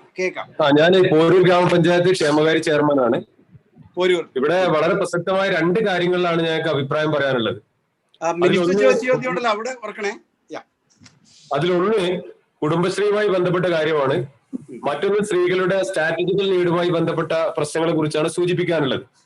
ഈ കുടുംബശ്രീയുമായി ബന്ധപ്പെട്ടുകൊണ്ട് ഗ്രാമപഞ്ചായത്തുകളിൽ പ്രത്യേകിച്ച് ഞാൻ തുറന്നു പറയാൻ തന്നെ ആഗ്രഹിക്കുകയാണ്, ഭരണകക്ഷി ഒരു വിഭാഗവും അതിന് CDS വേറൊരു വിഭാഗമൊക്കെ വരുന്ന സ്ഥലങ്ങളിൽ വലിയ തോതിലുള്ള ക്ലാഷ് പഞ്ചായത്ത് ഭരണസമിതിയും CDS നിലനിൽക്കുന്ന ഒരു പ്രശ്നം നിലനിൽക്കുന്നുണ്ട്. അത് പരിഹരിക്കുന്നതിന് വേണ്ടി ബൈലോയുടെ ഭാഗമായി രൂപീകരിച്ച വിലയിരുത്തൽ സമിതിക്കൊന്നും തന്നെ ആ ഒരു പ്രശ്നത്തെ അഡ്രസ് ചെയ്ത് പോകാൻ കഴിയുന്നില്ല എന്നുള്ള വളരെ സങ്കടകരമായ കാര്യം സ്ത്രീകളുടെ മേഖലയിൽ ഒട്ടനവധി മുന്നേറ്റം നടത്തിയ ഞങ്ങളെ പോലുള്ള പഞ്ചായത്തുകൾക്ക് നിലനിൽക്കുകയാണ്. ഇപ്പോ കർമ്മ എന്ന് പറയുന്ന തൊഴിൽ സംരംഭത്തിന് വേണ്ടി നടത്തി 10-15ഓളം സംരംഭങ്ങൾ കുടുംബശ്രീ ഓപ്റ്റ് ചെയ്യാൻ തീരുമാനിച്ചു. 11 ഡിപ്പാർട്ട്മെന്റ് ഉണ്ടായിരുന്നു അതിൽ. പക്ഷെ ആ ഒരു കാര്യത്തെ പല കാര്യങ്ങൾ പറഞ്ഞുകൊണ്ട് അത് സംരംഭങ്ങളാക്കി മാറ്റാൻ തയ്യാറാവാത്ത സാഹചര്യം നിലനിൽക്കുകയാണ്. ഇപ്പൊ വിലയിരുത്തൽ സമിതി വഴി ഇടപെട്ടൂടെ എന്നൊക്കെ നമുക്ക് ചോദിക്കാമെങ്കിലും ആ കാര്യങ്ങൾ വേണ്ടത്ര മുന്നോട്ട് കൊണ്ടുപോകാൻ കഴിയുന്നില്ല. ഇതൊരു വലിയ ക്ലാഷായി പല പഞ്ചായത്തുകളും നിലനിൽക്കുന്നു എന്നുള്ളതാണ്. അത് മാത്രമല്ല, കുടുംബശ്രീ ഒരു ഒഫീഷ്യൽ ഫംഗ്ഷനായി പലയിടത്തും മാറിക്കൊണ്ടിരിക്കുകയാണെന്നുള്ളതാണ്. ഒരു ബ്യൂറോക്രാറ്റിക് രീതിയിലേക്ക് അതിൽ തെരഞ്ഞെടുക്കപ്പെട്ട ആളുകൾ ഉണ്ടെങ്കിൽ മാറിപ്പോകുന്നു എന്നുള്ള ഒരു ചെറിയ തോന്നൽ, അത് ശരിയാണോ എന്ന് എനിക്കറിയില്ല, പക്ഷെ അങ്ങനെ ഒരു വിഷയം അതുമായി ബന്ധപ്പെട്ടുകൊണ്ട് നിലനിൽക്കുന്നുണ്ട് എന്നുള്ളതാണ്. രണ്ടാമത്തെ ഒരു കാര്യം, സ്ത്രീകളുടെ പ്രായോഗിക ആവശ്യങ്ങളൊക്കെ നമുക്ക് അത് ഐഡന്റിഫൈ ചെയ്യാൻ വേണ്ടി കഴിയും.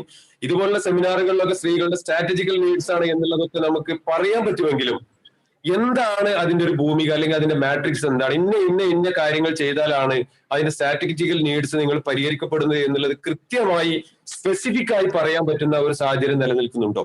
ഉണ്ടെങ്കിൽ എന്തൊക്കെയാണ് ഒരു സ്ത്രീ സൗഹൃദ പഞ്ചായത്തിന്റെ സ്ട്രാറ്റജിക്കൽ നീഡ് പരിഹരിച്ചതായിട്ട് നമുക്ക് സൂചിപ്പിക്കാൻ വേണ്ടി കഴിയും? അത് അളക്കാനുള്ള മാനദണ്ഡങ്ങൾ എന്താണ്?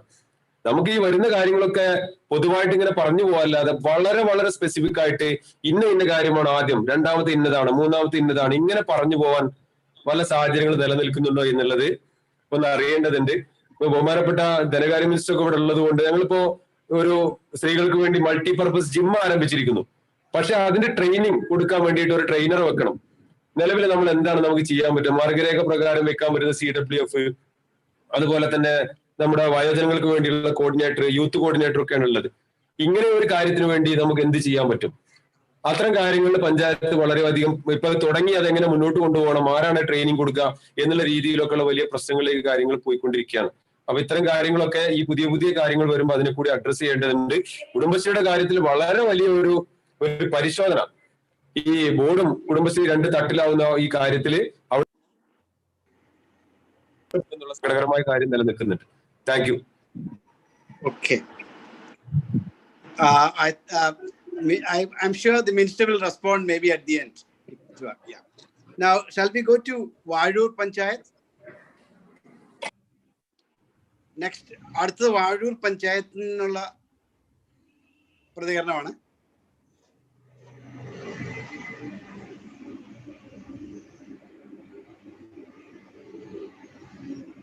ഹലോ, വാഴൂർ പഞ്ചായത്ത് ഓൺലൈനിലാണോ? വാഴൂർ പഞ്ചായത്ത്, ഹലോ.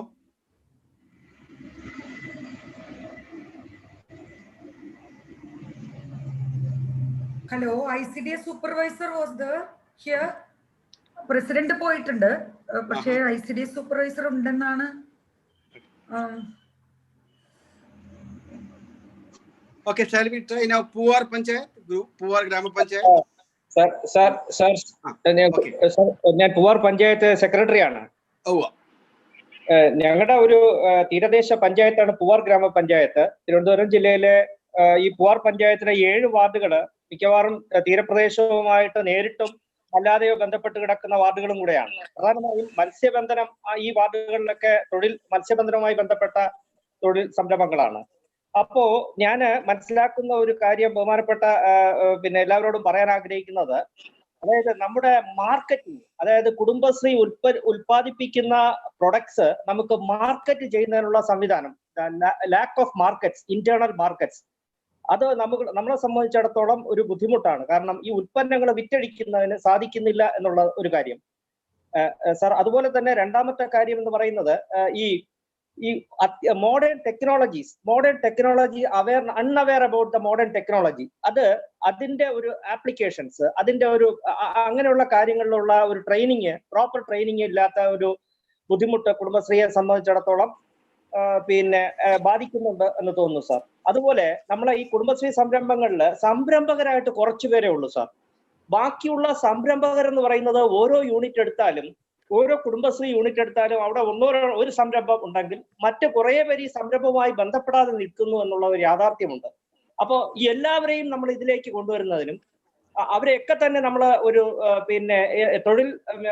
അവരുടെയൊക്കെ തൊഴിലുമായി ബന്ധപ്പെട്ട അതാത് പ്രദേശത്തിന്റെ തൊഴിലുമായി ബന്ധപ്പെട്ട രീതിയിൽ അവരെ കണക്ട് ചെയ്തുകൊണ്ട് അതാത് പ്രദേശത്തിന്റെ സാധ്യതകൾ മുൻകൂട്ടി കണ്ടുകൊണ്ട് അവർക്ക് ആവശ്യമായിട്ടുള്ള ഒരു തൊഴിൽ സംരംഭങ്ങൾ നമ്മുടെ സ്റ്റേറ്റ് ലെവലിൽ തന്നെ ഉണ്ടാവുകയാണെങ്കിൽ നല്ലതായിരുന്നു എന്നൊരു എളിയ അഭിപ്രായം കൂടി എനിക്കുണ്ട് സാർ.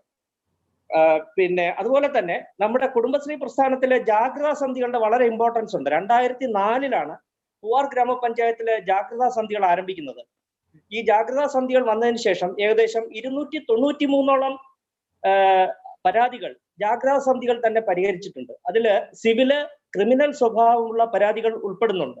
അപ്പൊ സ്വാഭാവികമായിട്ടും ഈ ജാഗ്രതാ സന്ധികളുടെ ശക്തമായ ഒരു പ്രവർത്തനം, കുടുംബശ്രീയുടെ ശക്തമായിട്ടുള്ള ഒരു പ്രവർത്തനം, മറ്റ് വനിതാ പ്രസ്ഥാനങ്ങളുടെ എല്ലാവരുടെയും ഒത്തൊരുമയോടുള്ള ഒരു പ്രവർത്തനം, ഈ പ്രവർത്തനങ്ങളെയൊക്കെ ഒരു ലെവലിൽ ഒരു കോർഡിനേഷൻ, ഒന്നിച്ചുള്ള ഒരു കോർഡിനേഷൻ, ഒരു ശക്തമായ ഒരു കോർഡിനേഷൻ സംവിധാനം കൂടി ഉണ്ടായാൽ കൊള്ളാമെന്നൊരു എളിയ അഭിപ്രായം കൂടി എനിക്കുണ്ട് sir.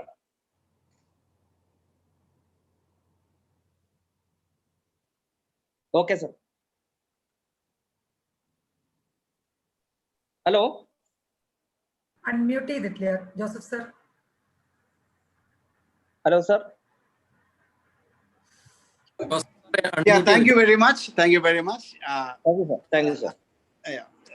I'm sure we have our Honorable Finance Minister also here. We can expect some response from him as well at the end. Vadur Panchayathillundo? Illengil, shall we go to Kozhikode Block Panchayat? Yes. Yeah. കേൾക്കുന്നുണ്ടല്ലോ അല്ലേ? കേൾക്കാം. Please. ഇവിടെ രണ്ട് കാര്യം. ഒന്ന് 10% fund ചെലവഴിക്കുന്നതുമായി ബന്ധപ്പെട്ടാണ്. വിനോദ് ഒരു കാര്യം ചോദിച്ചോട്ടെ, വിനോദിന്റെ പഞ്ചായത്തിനുള്ള പണം കിട്ടിയോ? അല്ലെങ്കിൽ വിനോദിന്റെ പഞ്ചായത്തിനുള്ള ബയോ പാർക്കിനുള്ള പണം അനുവദിച്ച് കിട്ടിയോ? കിട്ടിയില്ല. എവിടെ കിടക്കണത് ഇപ്പോ? ശരി, കിട്ടിയില്ല, നമുക്ക് പരിഹരിക്കാം. മുന്നോട്ട് പോയിക്കോളൂ. ഞാൻ കിട്ടി എന്നുള്ള ധാരണയിൽ ഇരിക്കരുത്, അതുകൊണ്ടാണ് ചോദിച്ചത്. പറഞ്ഞോളൂ. എനിക്ക് വോയിസിന്റെ ഒരു പ്രശ്നം, ഇങ്ങോട്ട് കേൾക്കാത്തൊരു പ്രശ്നമുണ്ട്. ഏതിന്റെ ഫണ്ടിന്റെ കാര്യമാണ് ചോദിച്ചത്? നമ്മുടെ പാർക്ക് ഉണ്ടാക്കാനായിട്ട് പാർക്കിന്റെ ഫണ്ട് കിട്ടിയില്ല. പാർക്കിന്റെ പ്രവർത്തനം നമ്മള് ബ്ലോക്ക് ഫണ്ട് ഉപയോഗിച്ച് ചെയ്തു തുടങ്ങി. അപ്പൊ സഖാവിനെ പ്രതീക്ഷിച്ച് നിൽക്കുകയാണ്. അപ്പൊ ഇത് കഴിഞ്ഞാല് ഓൺലൈൻ നമുക്ക് സംസാരിക്കാം കേട്ടോ. കഴിഞ്ഞ ദിവസം നമ്മളെ പ്രോജക്ട് ബൊട്ടാണിക്കൽ ഗാർഡനുമായി ചേർന്ന് നമുക്ക് സംസാരിക്കാം. നിങ്ങൾ തിരിച്ചു ഓക്കെ മുഖ്യമന്ത്രി ഉദ്ഘാടനം ചെയ്തു എന്നുള്ളത് ഓർമ്മപ്പെടുത്തുക. ശരി. അപ്പോ നമ്മളെ 10% ഫണ്ടിന്റെ കാര്യം നേരത്തെ പറഞ്ഞിട്ടുണ്ടായിരുന്നു മാഡം ഉൾപ്പെടെ. നിങ്ങളെല്ലാവരും പറഞ്ഞ നല്ല വാക്കുകൾക്ക് ആദ്യമായി നന്ദി പറയുകയാണ്. കൂടുതൽ ഊർജം അതുകൊണ്ട് മുന്നോട്ട് പോകാൻ പറ്റും. 10% ഫണ്ടിന്റെ കാര്യം പറഞ്ഞപ്പോ ഞങ്ങളുടെ ഒരു അനുഭവം, 10%-ലധികം ഫണ്ട് വെക്കാൻ പലപ്പോഴും ശ്രമിച്ചിട്ടുണ്ട്. പക്ഷേ തോമസ് ഐസക് കൂടി ഉള്ളത് കൊണ്ട് പറയുകയാണ്, ഈ 10%-അധികം ഫണ്ട് വെച്ചാൽ അത് നടപ്പിലാക്കുന്നിടത്തുള്ള ചില പ്രശ്നം. ഒന്ന്, ഞങ്ങളൊക്കെ ബ്ലോക്ക് പഞ്ചായത്ത് അനുഭവിക്കുന്ന ചില പ്രശ്നങ്ങളുണ്ട്.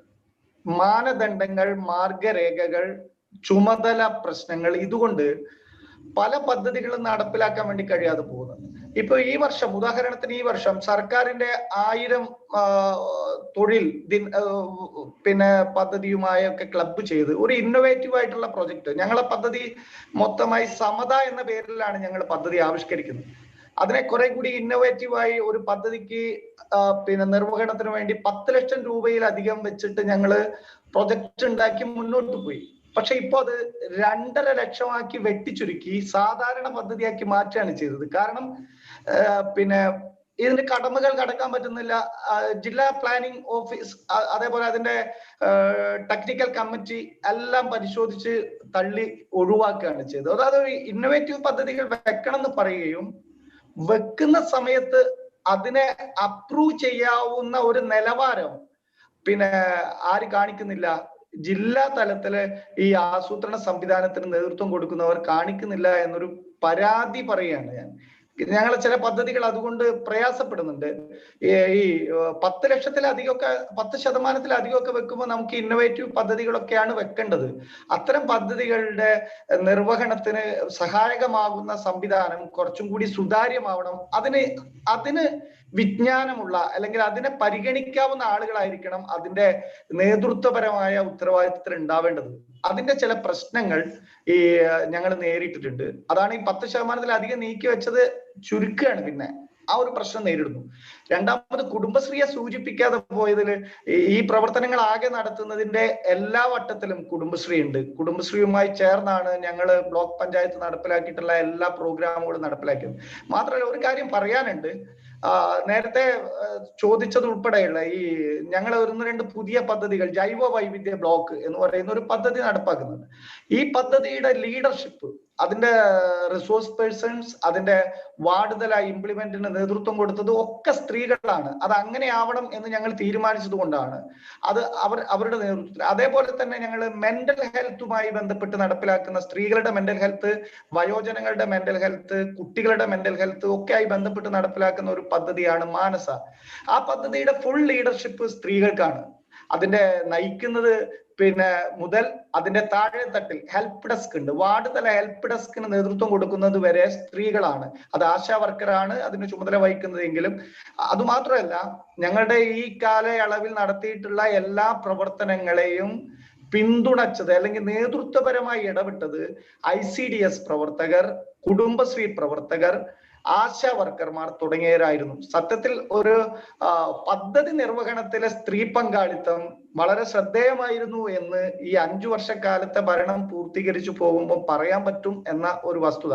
അതിനകത്ത് കുടുംബശ്രീയുടെ റോള് വളരെ വലുതാണ് എന്നത് പറയാൻ നേരത്തെ വിട്ടുപോയത് ഒരിക്കൽ കൂടി ആവർത്തിക്കുക കൂടി ചെയ്യാണ്. പക്ഷെ ഞാൻ ഒരു ശ്രദ്ധപ്പെടുത്തുന്നത് ബ്ലോക്ക് ലെവലില് കുടുംബശ്രീ പ്രസ്ഥാനത്തിന് ഒരു ഏകോപന സാധ്യത ഉണ്ടാക്കേണ്ടതുണ്ട്. അത് വലിയ സാധ്യത. നേരത്തെ നമ്മുടെ കുറെ ഫണ്ടുകൾ ഇപ്പോ NRLM എന്ന് പറയുന്ന സ്കീം മുമ്പ് SGSY ആയി ബ്ലോക്കിന്റെ അടുത്ത് ഉണ്ടായതായിരുന്നു. പക്ഷെ അതൊക്കെ പോയി NRLM നേരിട്ട് നടപ്പിലാക്കുന്നത് കുടുംബശ്രീയാണ്. അപ്പൊ ഇതിന്റെ ബ്ലോക്ക് തലത്തിലുള്ള ഒരു സംവിധാനം ഇല്ലാതെ പോകുന്നത് ഒരു പ്രശ്നമാണ്. അപ്പൊ ബ്ലോക്ക് തലത്തിൽ ഇതിന്റെ ഏകോപനത്തിന് കുടുംബശ്രീ പ്രസ്ഥാനത്തിന്റെ ഒരു ഏകോപനത്തിന് ഒരു സംവിധാനം ഉണ്ടാകുന്നത് വളരെ ഉപകാരപ്രദമാണ് എന്ന കാര്യം കൂടിയാണ് ഞാൻ ഇതിൻ്റെ അകത്ത് പറയാനുള്ളത്. Okay. Thank you very much. Now, shall we go to Vadakkancheri Block Panchayat? Vadakkancheri Block Panchayat.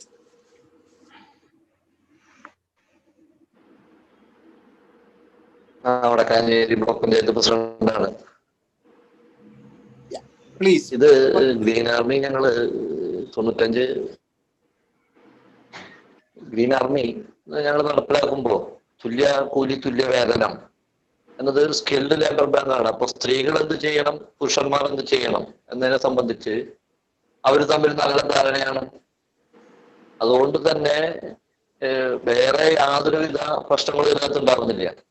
പരസ്പര ധാരണയ്ക്കകത്ത് നിന്ന് സ്ത്രീകളുടേതായ വിഭാഗവും പുരുഷന്റേതായ വിഭാഗവും ഒരു തൊഴിലിടത്തിൽ അവർ നിർവഹിക്കുന്നു എന്ന് തന്നെയാണ് അത് നടപ്പിലാക്കാൻ വേണ്ടി നമുക്ക് സാധിക്കുന്നത്. ഒരു ഐക്യമാണ്. സ്ത്രീകൾ ഇന്നത് പുരുഷന്മാർ ഇന്നത് ചെയ്യുന്നു. ഒരു ഐക്യം രൂപപ്പെടുത്തുക എന്നത് പ്രധാനപ്പെട്ട ഘടകമാണ്. അത് അവര് സ്കിൽഡ് ലേബേഴ്സ് ആണ് എന്നുള്ളതുകൊണ്ട് ഇപ്പൊ മെഷീൻ റിപ്പയർ ചെയ്യുന്നു, മെഷീന്റെ ഇന്ന സാധനങ്ങൾ ഇന്നതുപോലെ ഇന്നാൾ ചെയ്യും, ഇന്നതാൾ ചെയ്യും. ആ ഒരു മാനസികമായ ഐക്യവും അവരതിന്റെ എക്സ്പീരിയൻസുമാണ് പുരുഷനേക്കാൾ ഒരുപക്ഷെ കൂടുതൽ. ഇപ്പൊ ഇതിനകത്ത് തെങ്ങ് കയറുന്ന നല്ല ബിരുദധാരികളും ബിരുദധാരികളുമായ വനിതകൾ ഉൾപ്പെടെയുള്ള ആളുകൾ ഇതിനകത്തുണ്ട്. അപ്പൊ അവർക്ക് ഏത് തൊഴിലും ചെയ്യാം, അതിന് ഞങ്ങൾ പ്രാപ്തരാണ് എന്ന മാനസികമായ കരുത്ത് അതിന് അവർക്ക് പ്രചോദനമാകുന്നുണ്ട്. അത് എല്ലാവരും കൂടിയുള്ള ഒരു കൂട്ടായ്മ എന്ന നിലയിൽ തന്നെയാണ് അവരതിനെ കൈകാര്യം ചെയ്യുന്നത്. അതുകൊണ്ട് തന്നെയാണ് തുല്യ കൂലി തുല്യ വേതനം എന്ന് അവർ വെക്കുന്ന സംഗതി അവർക്കത് നന്നായി കൊണ്ടുപോകാൻ വേണ്ടി കഴിയുന്നത്. അതിന് എല്ലാവരുടെയും സപ്പോർട്ട് ത്രിതല പഞ്ചായത്തുകൾ ഒക്കെ ഞങ്ങളെ നന്നായി അന്നു മുതൽ ഇന്നു വരെ കൂട്ടായ്മയോട് നയിക്കാൻ കാര്യമായിട്ടുണ്ട് എന്നുള്ളത് തന്നെയാണ്. അതിന്റെ മോണിറ്ററിംഗ് സംവിധാനവും ഒക്കെ നല്ല നിലയിൽ കൊണ്ടുപോകാൻ കഴിയുന്നത് തന്നെയാണ് അതിന്റെ നേട്ടം. Okay. Joseph, I have to ask one question. You see, in your write-up equal wage for men and women. Now, ഇപ്പൊ പറയുമ്പോൾ എനിക്ക് എന്താ തോന്നുന്നത്, സ്ത്രീകൾക്ക് ഒരു ടൈപ്പ് ഓഫ് ജോലിയാണോ പുരുഷന്മാർക്ക് ഒരു ടൈപ്പ് ഓഫ് ജോലിയാണ്, അങ്ങനെയാണോ ഡിവൈഡ് ചെയ്തിട്ടുണ്ട് ഇല്ലേ? അങ്ങനെയല്ല. അപ്പോഴും അങ്ങനെയല്ല. അവർക്ക് വണ്ടി ഓടിക്കും, നടണോ നടും, എല്ലാത്തിനും അവർ തയ്യാറാണ്. ഒരു ടൈപ്പ് ഒന്നുമില്ല. ഏത് ജോലിയും പുരുഷനേക്കാൾ ഒരു നിന്ന് അവർ ചെയ്യും. ശരി. Yeah. Thank you for the clarification. Thank you very much. Now shall we move to Thiruvananthapuram district? And I may please be excused now. I may have to leave for another meeting. This is the peril of webinars. Thank you very much. I enjoyed. And the next time we will meet. Over to you, Dr. Joy. Could you please take it over? Please come. Thiruvananthapuram ജില്ലാ panchayat. Thanks Joseph. Thiruvananthapuram ജില്ലാ പഞ്ചായത്ത് ആളുണ്ടോ ഇപ്പം?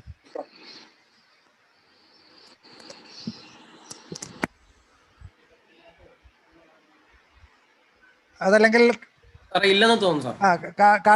അല്ല ഇനിയിപ്പോ ഏതാ? കാട്ടാക്കടയല്ലേ? അതെ sir. കാട്ടാക്കടയിൽ നിന്ന് ആരെങ്കിലും ഉണ്ടോ? കാട്ടാക്കടയിൽ നിന്ന് MLA ക്ക് എത്താൻ കഴിഞ്ഞിട്ടില്ലല്ലോ, വയ്യ. അപ്പോ ഡോക്ടർ തോമസ് ഐസക് സംസാരിക്കുന്നുണ്ടോ? ഫിനാൻസ് മിനിസ്റ്റർ സംസാരിക്കുന്നുണ്ടോ? ഇത് നമ്മുടെ എത്രാമത്തെ വെബിനാറാണ്? 13ാമത്തെ.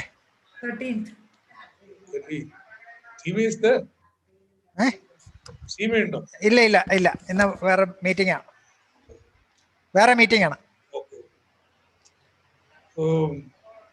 നമ്മളിപ്പോ അവസാനത്തിപ്പോ ഒന്ന് ഇംഗ്ലീഷിൽ വെച്ച് കൺക്ലൂഡ് ചെയ്തിട്ട് നമുക്ക് സംസാരിക്കാം. Okay. I will speak also in between English also. With this webinar, we are concluding the webinar series on good practices in panchayats in Kerala, panchayats and municipality. Now, Joy just now informed me 13 webinars took place, which would mean something more than 100 local governments presented their good practices in this webinar series. It's a big exercise. Each local government did produce a small video. Their office bearers come online. There were at least 3 referees or commentators on the presentation. Some of them were very high order discussion that took place. I have learned a lot from these webinars. In fact, since I am working on something related to experience of local governments in the last 25 years, I thought it is an opportunity to learn. Therefore, I have been very regularly attending this. ഈ 13 വെബിനാറുകൾ ഞാൻ ഒരെണ്ണം കണ്ടുപിടിക്കുക, ബാക്കിയെല്ലാം പങ്കെടുത്തിട്ടുണ്ട്. കാരണം എനിക്ക് പഠിക്കാൻ എളുപ്പമുള്ള മാർഗം ഇതായിട്ട് ഞാൻ കണ്ടു. സോ നൂൽപ്പുഴയൊക്കെ പഠിച്ചത് കൂടുതലും I look into your Facebook. Yeah, almost all panchayats have Facebooks. And I think that's the best source of information of what is happening because very little window dressing would be taking place. It's immediately uploaded. So they have been a very useful source of information. And of course, this webinar series also. To make few comments on today's exercise. All the resource persons were in agreement. It's a very interesting experiment that is going on in the local governments. And expectedly, they would be focusing upon practical gender needs. But everyone brought out certain projects like Jaguar Summit, which is I think, the largest, referred to by largest number of panchayat. Definitely, it is not. It is more than I think more addressing strategic issues than gender. And some of the panchayats have taken a policy document from the perspective which they try to present integrated programs. That also would require moving away from day-to-day issues that confront women to address in their own way the larger issues of gender empowerment. So, and very interesting insights did emerge. At least 2 panchayats were very positive about relation with Kudumbashree. In fact, Kudumbashree provided a broad platform for many of the projects for implementing organizational platform, and provided most of the cadres like we know from Kozhikode Block Panchayat. Manoj. Eh? Manoj. Manoj, not Manoj from Kozhikode Block. But Porur Panchayat struck a different note. Maybe in that panchayat, there exists a conflict between the CDS, which may have a different political persuasion than the panchayat. But I do not want to favorably respond to what Manoj said, that we have a block level organization for Kudumbashree. And then it will be followed by district level organization, then by state level organization. In that process, Kudumbashree will become a parallel structure, hierarchical structure from panchayat to the state level. And this was something that was very consciously avoided when Kudumbashree was designed. We didn't want any hierarchical tie above the Gram Panchayat or municipality. It will have to be coterminous with the panchayat and municipality. Because the model before us was a Malappuram district. Malappuram district, there were CDSs, then the block level, then district level. So it was a conscious decision taken then. The kind of problems that we face now would increase manifold if you are going to have block level and district level and state level organization.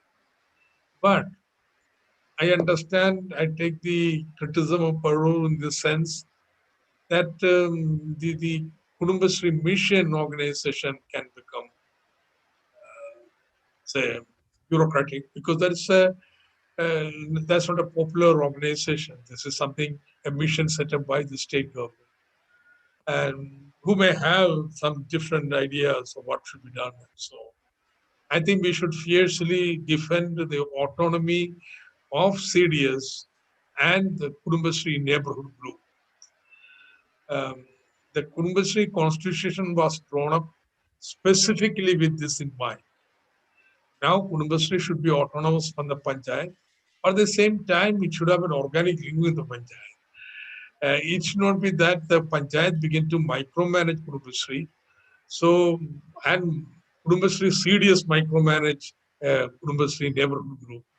This is very, very important concept.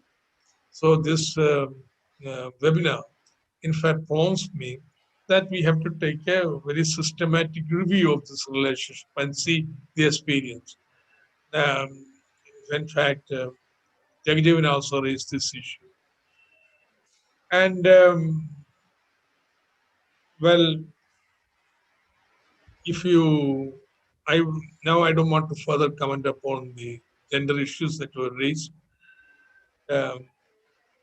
One, I think that major trends visible from the presentation is that people are moving to a kind of policy position, having an integrated program and drawing projects from there. I think that's the correct approach.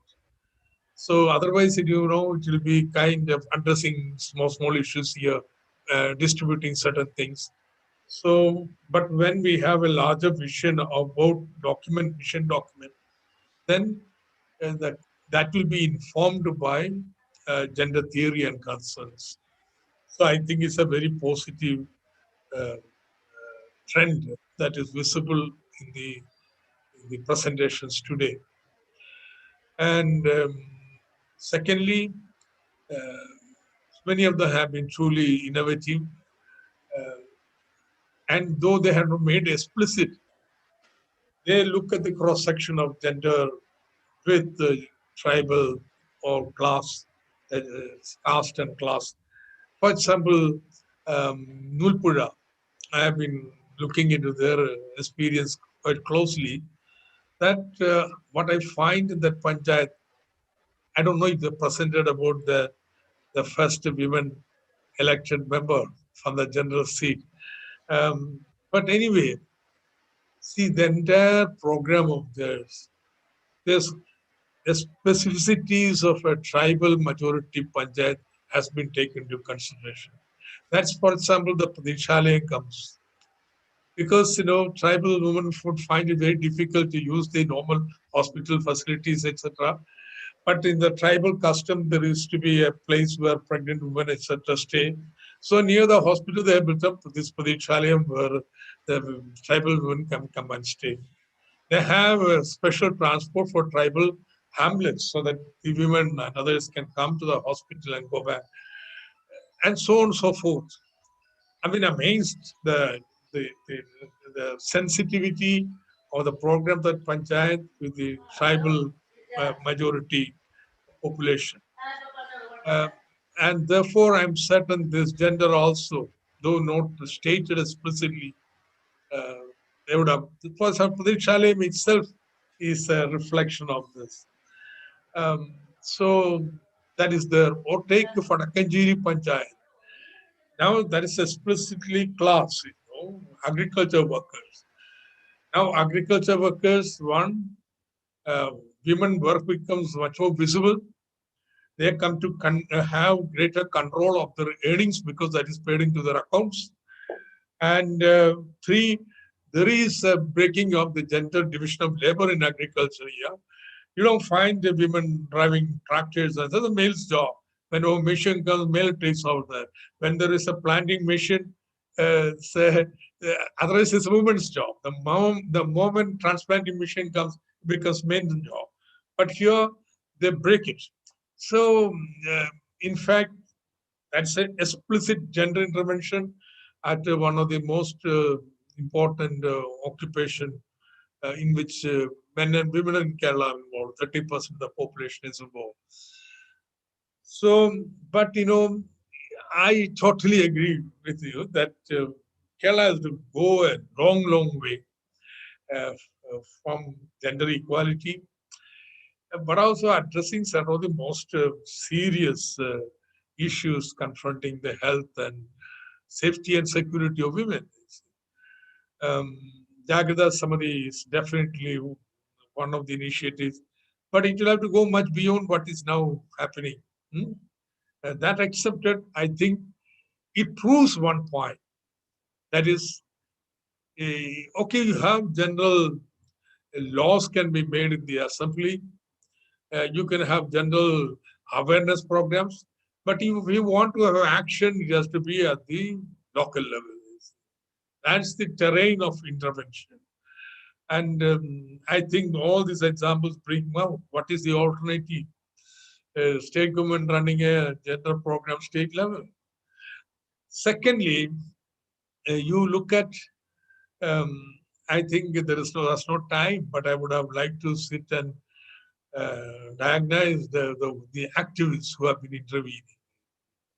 In all these places, there has been some committed persons who intervened. Of course, I know Vadakancheri, the earlier block Panchayat president, was very instrumental. All these places, Panchayat presidents have been instrumental. But also, these are also places where there has been intervention of activists. That's what Kerala's decentralization has done. It has opened up democratic spaces at local level, where you don't have to wait for anybody, you can intervene. And wherever there are activists who are willing to intervene, things happen. You can see, for example, you can go to Panchayat, say, design a gender program, and then intervene to help them to implement it.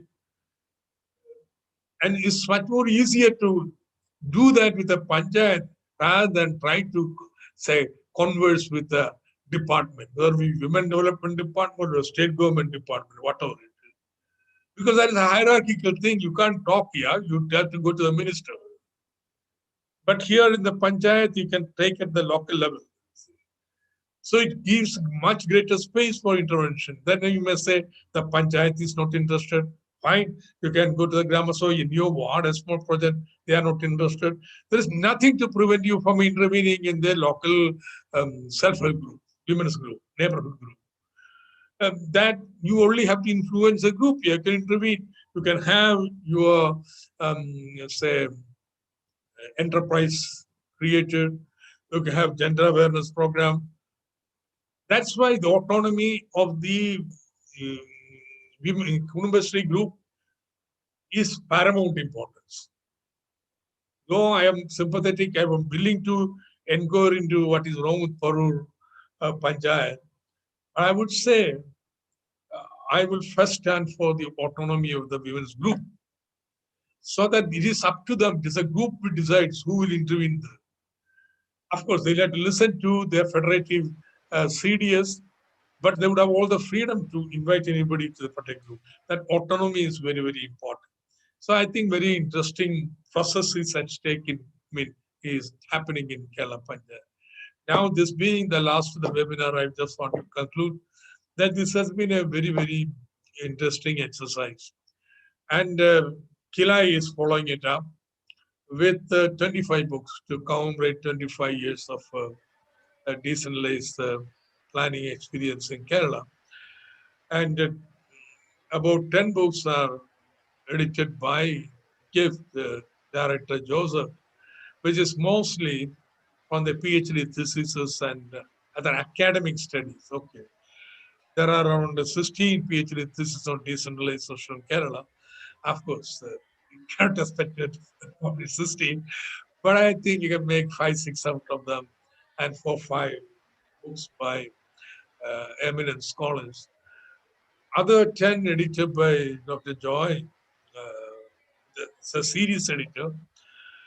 He is a collection of papers on different themes written by activists and scholars together. Now, it may not be completed this year, but I'm certain by the end of this year, we will have it. And that will be a very important contribution to the body of knowledge of on democratic decentralization. Now, looking back after 25 years, I suddenly feel, for example, RBI has brought state to the finance 2021, 2019-20 yesterday. And they have a whole box on Kerala, which is says Kerala's experience in the COVID, the success with COVID, of course, first stage, they say, October they have studied, is primarily for 2 reasons: the public health system of Kerala and 2, the local governments of Kerala. In fact, they go at length to say how local governments' role that have played in coordinating the COVID defense within every locality and so on and so forth. So, in fact, very dramatically, the present crisis, not this crisis alone, the crisis of floods, everything brought out how such something is different in Kerala. You need this crisis moment to realize that What makes Kerala tick? How this flood comes like this and state government is able to act. It is not the army and so on which did. I tell you, every panchayat, every ward, locality has elected representatives empowered in some sense and acting. In my area, 50,000 persons have been evacuated in a matter of 2-3 days and put up in camps and with no problem. And 2 weeks later, the houses were cleaned. All of them were rehabilitated. Yeah, nobody died. And how could that have been done? See, so the local government has merged, now accepted. These crisis moments have brought light their role in today's Kerala. I don't want to go into details, but you take health, people who use public health facilities have increased from 38% to 48%. You take the schools, the last 5 years, 5 lakh students have rejoined public school system from the private unaided schools. You have sanitation. Yes, despite of all the faults, nearly half the Kerala, I think about 300, 400 local governments have tackled the problem of solid waste management. The roads of Kerala, it's for anybody to see. They have not been as good as in any other time. So much better. You take the housing. 2 million houses have been built in Kerala since the inception of People's Plan. I mean, the litany can go on. The major fault line was when it comes to agriculture, industry, small-scale industry, they were not able to perform. But now that is changing. Kerala, I think, is on the road to self-reliance in vegetables and so on, where panchayats are playing the most important role. Or take small-scale industry. Tomorrow, I am attending a function where CM said Kudumbashree will generate 15,000 jobs in 100 days. Now it is only 60 days. Kudumbashree is going to celebrate creation of 15,000 jobs. Through his people's hotels and this micro enterprises, this, that, everything. Of course, work was going on since the last budget on all this, but now that's coming to fruition. And every local government, the target is for every 1,000 persons, Manoj was saying, for every 1,000 persons, 5 jobs have to be created. We'll look into what Manoj was saying. The problem is I'm not able to understand. I will talk to him directly. And if these guidelines, etc., stand in the way, they have guidelines will have to be changed. That's what I say. So I think it's not a faultless answer. So many problems. And in fact, for everybody who has been involved in this from 1996 or even before that, are still very upset. It's so different from what we envisaged, that how it would transform Kerala. So they have continued to be a dream, but it doesn't mean Kerala is remaining at 1995. A tremendous progress has been made. And this presentation in this webinar series underlines this. I'm very happy to be part of this. I congratulate Joy Element, the director of KILA, and his staff, who have provided the whole technical support to it, and also took initiative about organizing half the webinar, or more than half the webinar. And there was GIFT. The idea came up while we were sitting in GIFT for another webinar, Joy, me, and Joseph, and so on. And we had a function like this. And we just decided, okay, we are going to have every week. So it's an off-the-cuff decision. And so GIFT has also been involved. Some people may think, what is the role of GIFT? How are we involved in local government? Some people have asked me. I said, well, people get thrown into various other activities also. And this relationship with GIFT and KILA would continue into the future. And Gift will be also specializing upon local finances. We are trying to get some people to come and join Gift on this. And also we have Harida mission led by Seema. Seema also was there in the seminar. And of course, Jagjeevan and so on, a whole team of very creative people who are there in the Harida mission. So they have all three agencies. I want to congratulate it. It has been an excellent effort. And this has been the longest webinar. Yeah. It's going to be 5:45. I think we should take more time. And thank you very much. I just want to say one word, Dr. Isaac. I want to say one word, adding to all the achievements. Do you know that the female workforce participation rate in Kerala has gone up from 16% in 1718 to 20% in 1819, reflecting all the efforts the government made to promote women's employment. Maybe Narega, maybe Ayankari, maybe self-help groups, but they created employment. That's what I wanted to tell you. Normally, the lectures, my standard lecture would be that Kerala has gone back from where it was in 1957. In 1957, 19% of women were employed outside the house. And now it has declined to 14%. This is the only place in India which that has happened, decline in the participation rate.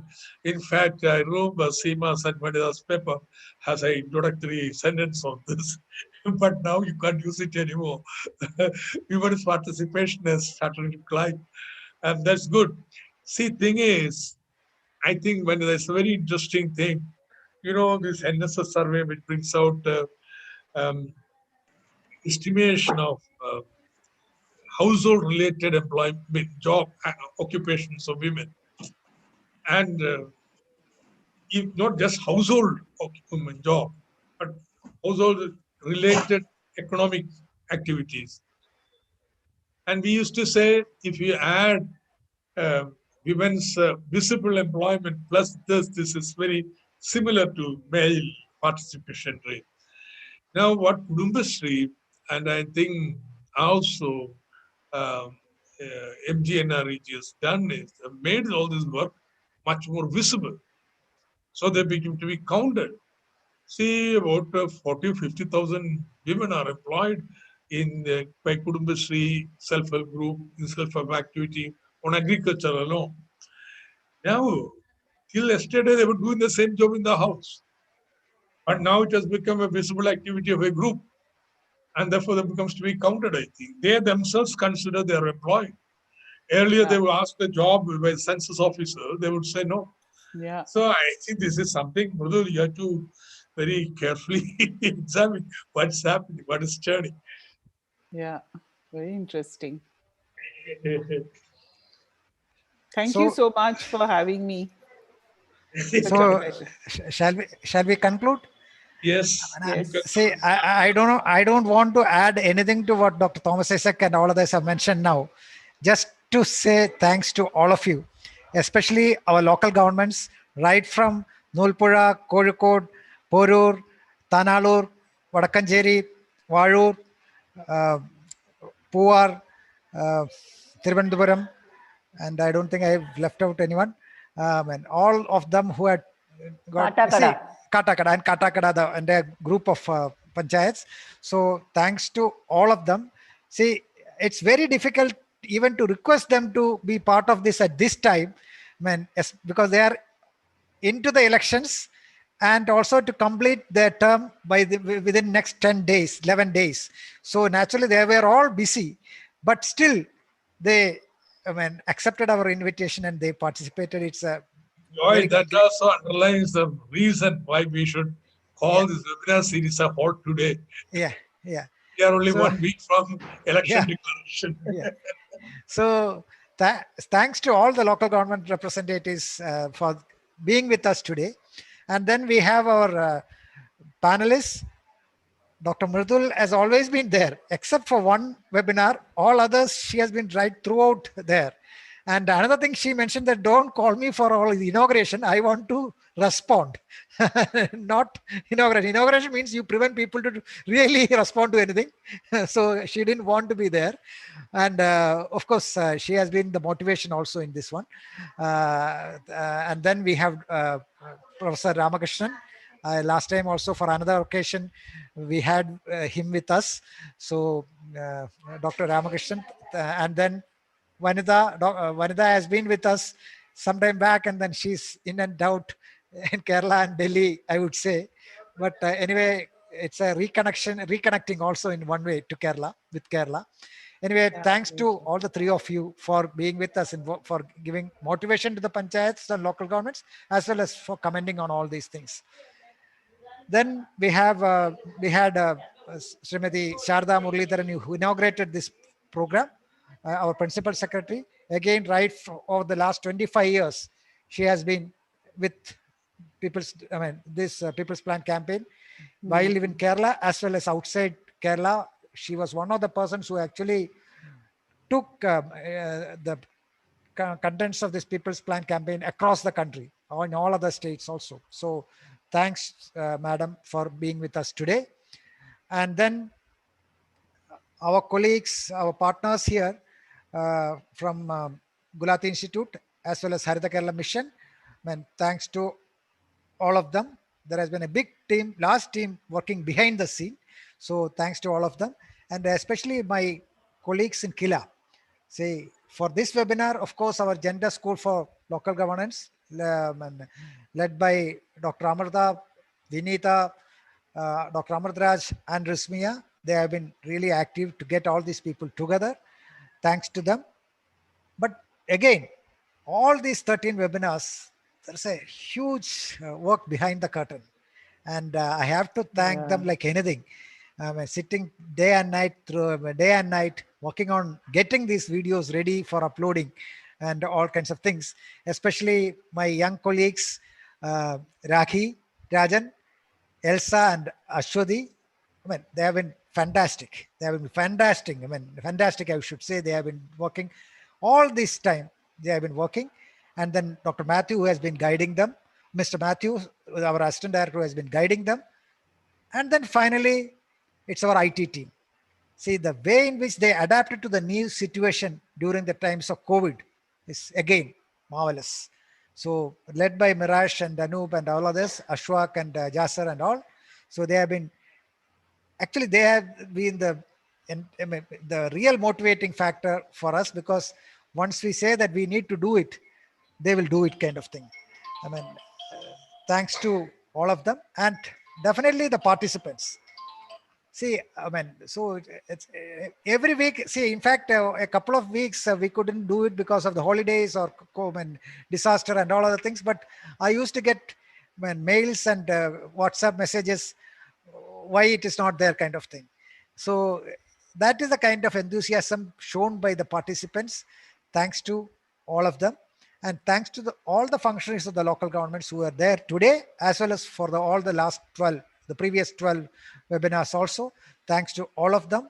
I know that many of the elected representatives are going back to the field, and wish them success to get elected again and come back. And then we go further with this. Best wishes to all of them. And finally, I also need to say big thanks to Dr. Thomas Isaac, who has been you all know him. So with him there, we are a little more confident, and we know that this is the way we can work. Thank you, Dr. Isaac, and thank you all once again. Thank you. Thank you. Bye. Bye. The meeting comes to a close. Yeah. Bye, bye, bye. Bye. Thank you, Joy. Lovely seeing you all. Manoj unda? Manoj? ഞാൻ മനോജിനെ വിളിക്കാം, ഒന്നുകൂടെ വിളിക്കാം. മനോജ്, നമുക്ക് പിന്നെ മനോജുണ്ട്. പരിപാടി നാളെ എടുത്തോളൂ, അല്ലെങ്കിൽ മറ്റന്നാൾ എടുത്തോളൂ. നമുക്ക് നാളെ മറ്റന്നാളാകാം. അത് കഴിഞ്ഞ് ഞാൻ പോയാണ്. എങ്ങനെ? ഹലോ, നാളെ മറ്റന്നാളോ ആകാമെന്നാ പറഞ്ഞേ. 3-ാം തീയതി കഴിഞ്ഞിട്ട്. 3-ാം തീയതി ആയിക്കോട്ടെ. അല്ല, ഞങ്ങളെ കാലാവധി കഴിഞ്ഞു കേട്ടോ. 11-ാം തീയതി തീരുള്ളൂ. ഞാനത് 10-ാം തീയതി വരെയല്ലേ ഉള്ളൂ. അതിന്റെ ഇടയിൽ എന്നെ ഒന്ന് രക്ഷിച്ചു തന്നാൽ. അപ്പൊ നാളെ ചെയ്യാം. ആയിക്കോട്ടെ. മറ്റേ 3-ാം തീയതി ഞാൻ ഫ്രീ അല്ല. നാളെ 1-ാം തീയതി 2-ാം തീയതി ചെയ്യാം. അനന്താ അജിത്തിനെ വിളിച്ച് സമയം ഞാൻ കോൾ ചെയ്താൽ മതിയോ? അജിത്തിനെ വിളിക്കണേ. എനിക്ക് പരിപാടി അറിയത്തില്ല. അജിത്തിനെ വിളിക്കണം. ഞാൻ അജിത്തിനെ വിളിക്കാം. തന്റെ കാശ് എവിടെ വന്ന് കിടക്കാണ്? കാശ് അവിടെ തന്നെ എടുക്കാം അല്ലേ? ഞാൻ അതിനിടെ ഒരു കാര്യം ചെയ്തു കേട്ടോ. നമ്മള് പ്രൊജക്റ്റിൽ കുറച്ച് പൈസ ഉണ്ടായിരുന്നു. പിന്നെ ധനസഞ്ചയ ഫണ്ടില്ലേ, നഗര ധനസഞ്ചയ ഫണ്ട്, അതുകൂടി വെച്ചൊരു 50 ലക്ഷം ഒപ്പിച്ച് ഒരു പ്രൊജക്റ്റ് ആക്കി അതിന്റെ വർക്ക് ലോഞ്ചിങ് CM നടത്തി. ബാക്കി നിങ്ങളെ കയ്യിലാണ്. ചെയ്യാം, വിട്ടുകളയില്ല. ഇല്ല. അപ്പൊ ഞാൻ നാളെ തന്നെ ബന്ധപ്പെടാം. ഞാൻ അജിത്തിനെ വിളിക്കാം അല്ലേ? വിളിക്കട്ടോ. ഓക്കെ. അല്ല, ഞാൻ നേരത്തെ ഒറ്റ കാര്യം കൂടി പറഞ്ഞിട്ടുണ്ടായിരുന്നേ. നമ്മളാ ഇനി വരുന്ന മാർഗരേഖയിലൊക്കെ ബ്ലോക്കുകൾക്ക് സത്യത്തിൽ ഈ കുടുംബശ്രീയുമായിട്ടൊരു ബന്ധവും പിന്നെ അതേപോലെയുള്ള കുറച്ച് മാർഗരേഖ ചെറിയ മാറ്റം വരേണ്ടതുണ്ട്. അതായത് പ്ലാനിങ് നൂതന പദ്ധതിക്ക് അംഗീകാരം കിട്ടാൻ വലിയ പ്രയാസമാണ്. എത്ര പോസിബിൾ ആണെങ്കിലും കിട്ടുന്നില്ല എന്നുള്ള ഒരു പ്രശ്നമുണ്ട്. എനിക്ക് വലിയ അത്ഭുതമാണ്. കാരണം ഇത് ഇപ്പോ ജില്ലാതലത്തിൽ തീർക്കാൻ വേണ്ടിയുള്ള അനുവാദം കൊടുത്തിരിക്കുകയാണ്. പക്ഷെ അവിടെ ചീഫ് നിങ്ങളുടെ പഞ്ചായത്ത് ജില്ലാ പഞ്ചായത്ത് പ്രസിഡന്റാണെങ്കിൽ നൂതന പരിപാടി 996 നടപ്പാക്കി നമ്മുടെയൊക്കെ വലിയ കൈയടി നേടിയ കക്ഷിയാണ്. പക്ഷെ പ്രസിഡന്റ് അല്ല, ജില്ലാ പ്ലാനിംഗ് ഓഫീസർ അല്ലേ ഇതിനെ നിയന്ത്രിക്കണേ? അല്ലല്ല, നിങ്ങളുടെ ജില്ലാ DPCക്ക് ചെയ്യാവുന്നതാണ്. അവര് ടെക്നിക്കൽ കമ്മിറ്റിക്ക് വിടും. ടെക്നിക്കൽ കമ്മിറ്റിയിൽ ജില്ലാ പ്ലാനിംഗ് ഓഫീസർ പറയും ഇതൊന്നും ഒന്നിനും പറ്റില്ല. ചെയ്യേണ്ടത് DPCകൾ റിജക്ട് ചെയ്തിട്ടുള്ള നൂതന പരിപാടികളുടെ മുഴുവൻ ലിസ്റ്റ് എടുക്കുക. And let's do an analysis and see how DPC ഒറ്റ മിനിറ്റ്. DPC റിജക്ട് ചെയ്യില്ല. DPC ടെക്നിക്കൽ കമ്മിറ്റിക്ക് വിടും, അല്ലെങ്കിൽ അപ്പീൽ കമ്മിറ്റിക്ക് വിടും. ഈ അപ്പീൽ കമ്മിറ്റിയും ടെക്നിക്കൽ കമ്മിറ്റിയും ഇവിടെ അംഗീകരിക്കില്ല. അവരത് തള്ളും. അതാണ് സംഭവിക്കുന്നത്. ഞാനിപ്പോ വിധി പറയുന്നില്ല. ഞാൻ പറയുന്നത് ഈ പ്രൊജക്ട് ചെയ്തിട്ടുള്ള എല്ലാ പ്രൊജക്ടുകളും എടുത്തിട്ട് I think Kila must do an analysis. And then we'll discuss it in the coordination committee. ഇപ്പൊ ഈ അടുത്ത ടേമിലെ പറ്റത്തുള്ളൂ. പക്ഷെ ഈ ടേമിനിടയിൽ ഇതൊന്നും ചെയ്യുന്നത് നല്ലതാണ്. ഈ നൂതനം എന്ന് പറയുന്ന പലർക്കും ദഹിക്കത്തില്ല. Everybody will want to play it safe. അപ്പൊ ഈ പ്രൊജക്ടുകളൊന്ന് പരിശോധിച്ചിട്ട് ഇത് ട്രൂലി ഇന്നോവേറ്റീവ് പ്രൊജക്റ്റ് ആണോ, മുന്നോട്ട് കൊണ്ടുപോകേണ്ടതായിരുന്നോ എന്നുള്ളത് ഒരു പരിശോധന നടത്തും. എന്നിട്ട് അതിന്റെ അടിസ്ഥാനത്തിൽ നമുക്ക് we'll see what can be and what should be done. ശരി, നന്ദി. അപ്പോൾ ചെയ്യാം. കിഴക്ക് പ്രത്യേകം നന്ദി. ഓക്കെ, ശരി മനോജ്. സോറി. അല്ല, അടുത്ത തവണ ബ്ലോക്ക് പഞ്ചായത്തിന് വേണ്ട, ഇത് ഗ്രാമപഞ്ചായത്തിനോ അല്ല ജില്ലാ പഞ്ചായത്തിനോ എന്ന് പറയരുത് 1 മാസം കഴിയുമ്പോ.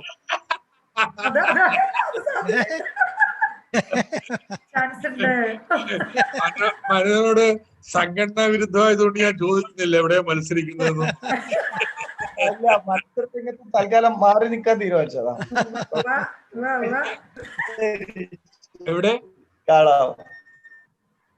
മത്സരരംഗത്ത് തൽക്കാലം മാറി നിൽക്കാൻ തീരുമാനിച്ചു. ഒരു 5 കൊല്ലം. ആര് തീരുമാനിച്ചു? ഇനി സംഘടനാ രംഗത്തേക്ക് പോകാൻ തീരുമാനിച്ചു. അതൊക്കെ ഒരാഴ്ച കൂടെ മാറി നിൽക്കുക എന്നൊക്കെ പറയാം. ഇമ്പോർട്ടന്റ് തിങ് ഈസ്, ഇപ്പൊ ഞാൻ ജനകീയാസൂത്രണ പഞ്ചായത്തിലൊന്നും ഞാനില്ല. My job is different. By continue my association. നമ്മള് പഞ്ചായത്ത് പ്രസിഡന്റ് അല്ലെങ്കിലും ഇട്ടുകൊണ്ടുപോകേണ്ട കാര്യമല്ലോ. Continue to function in panchayat.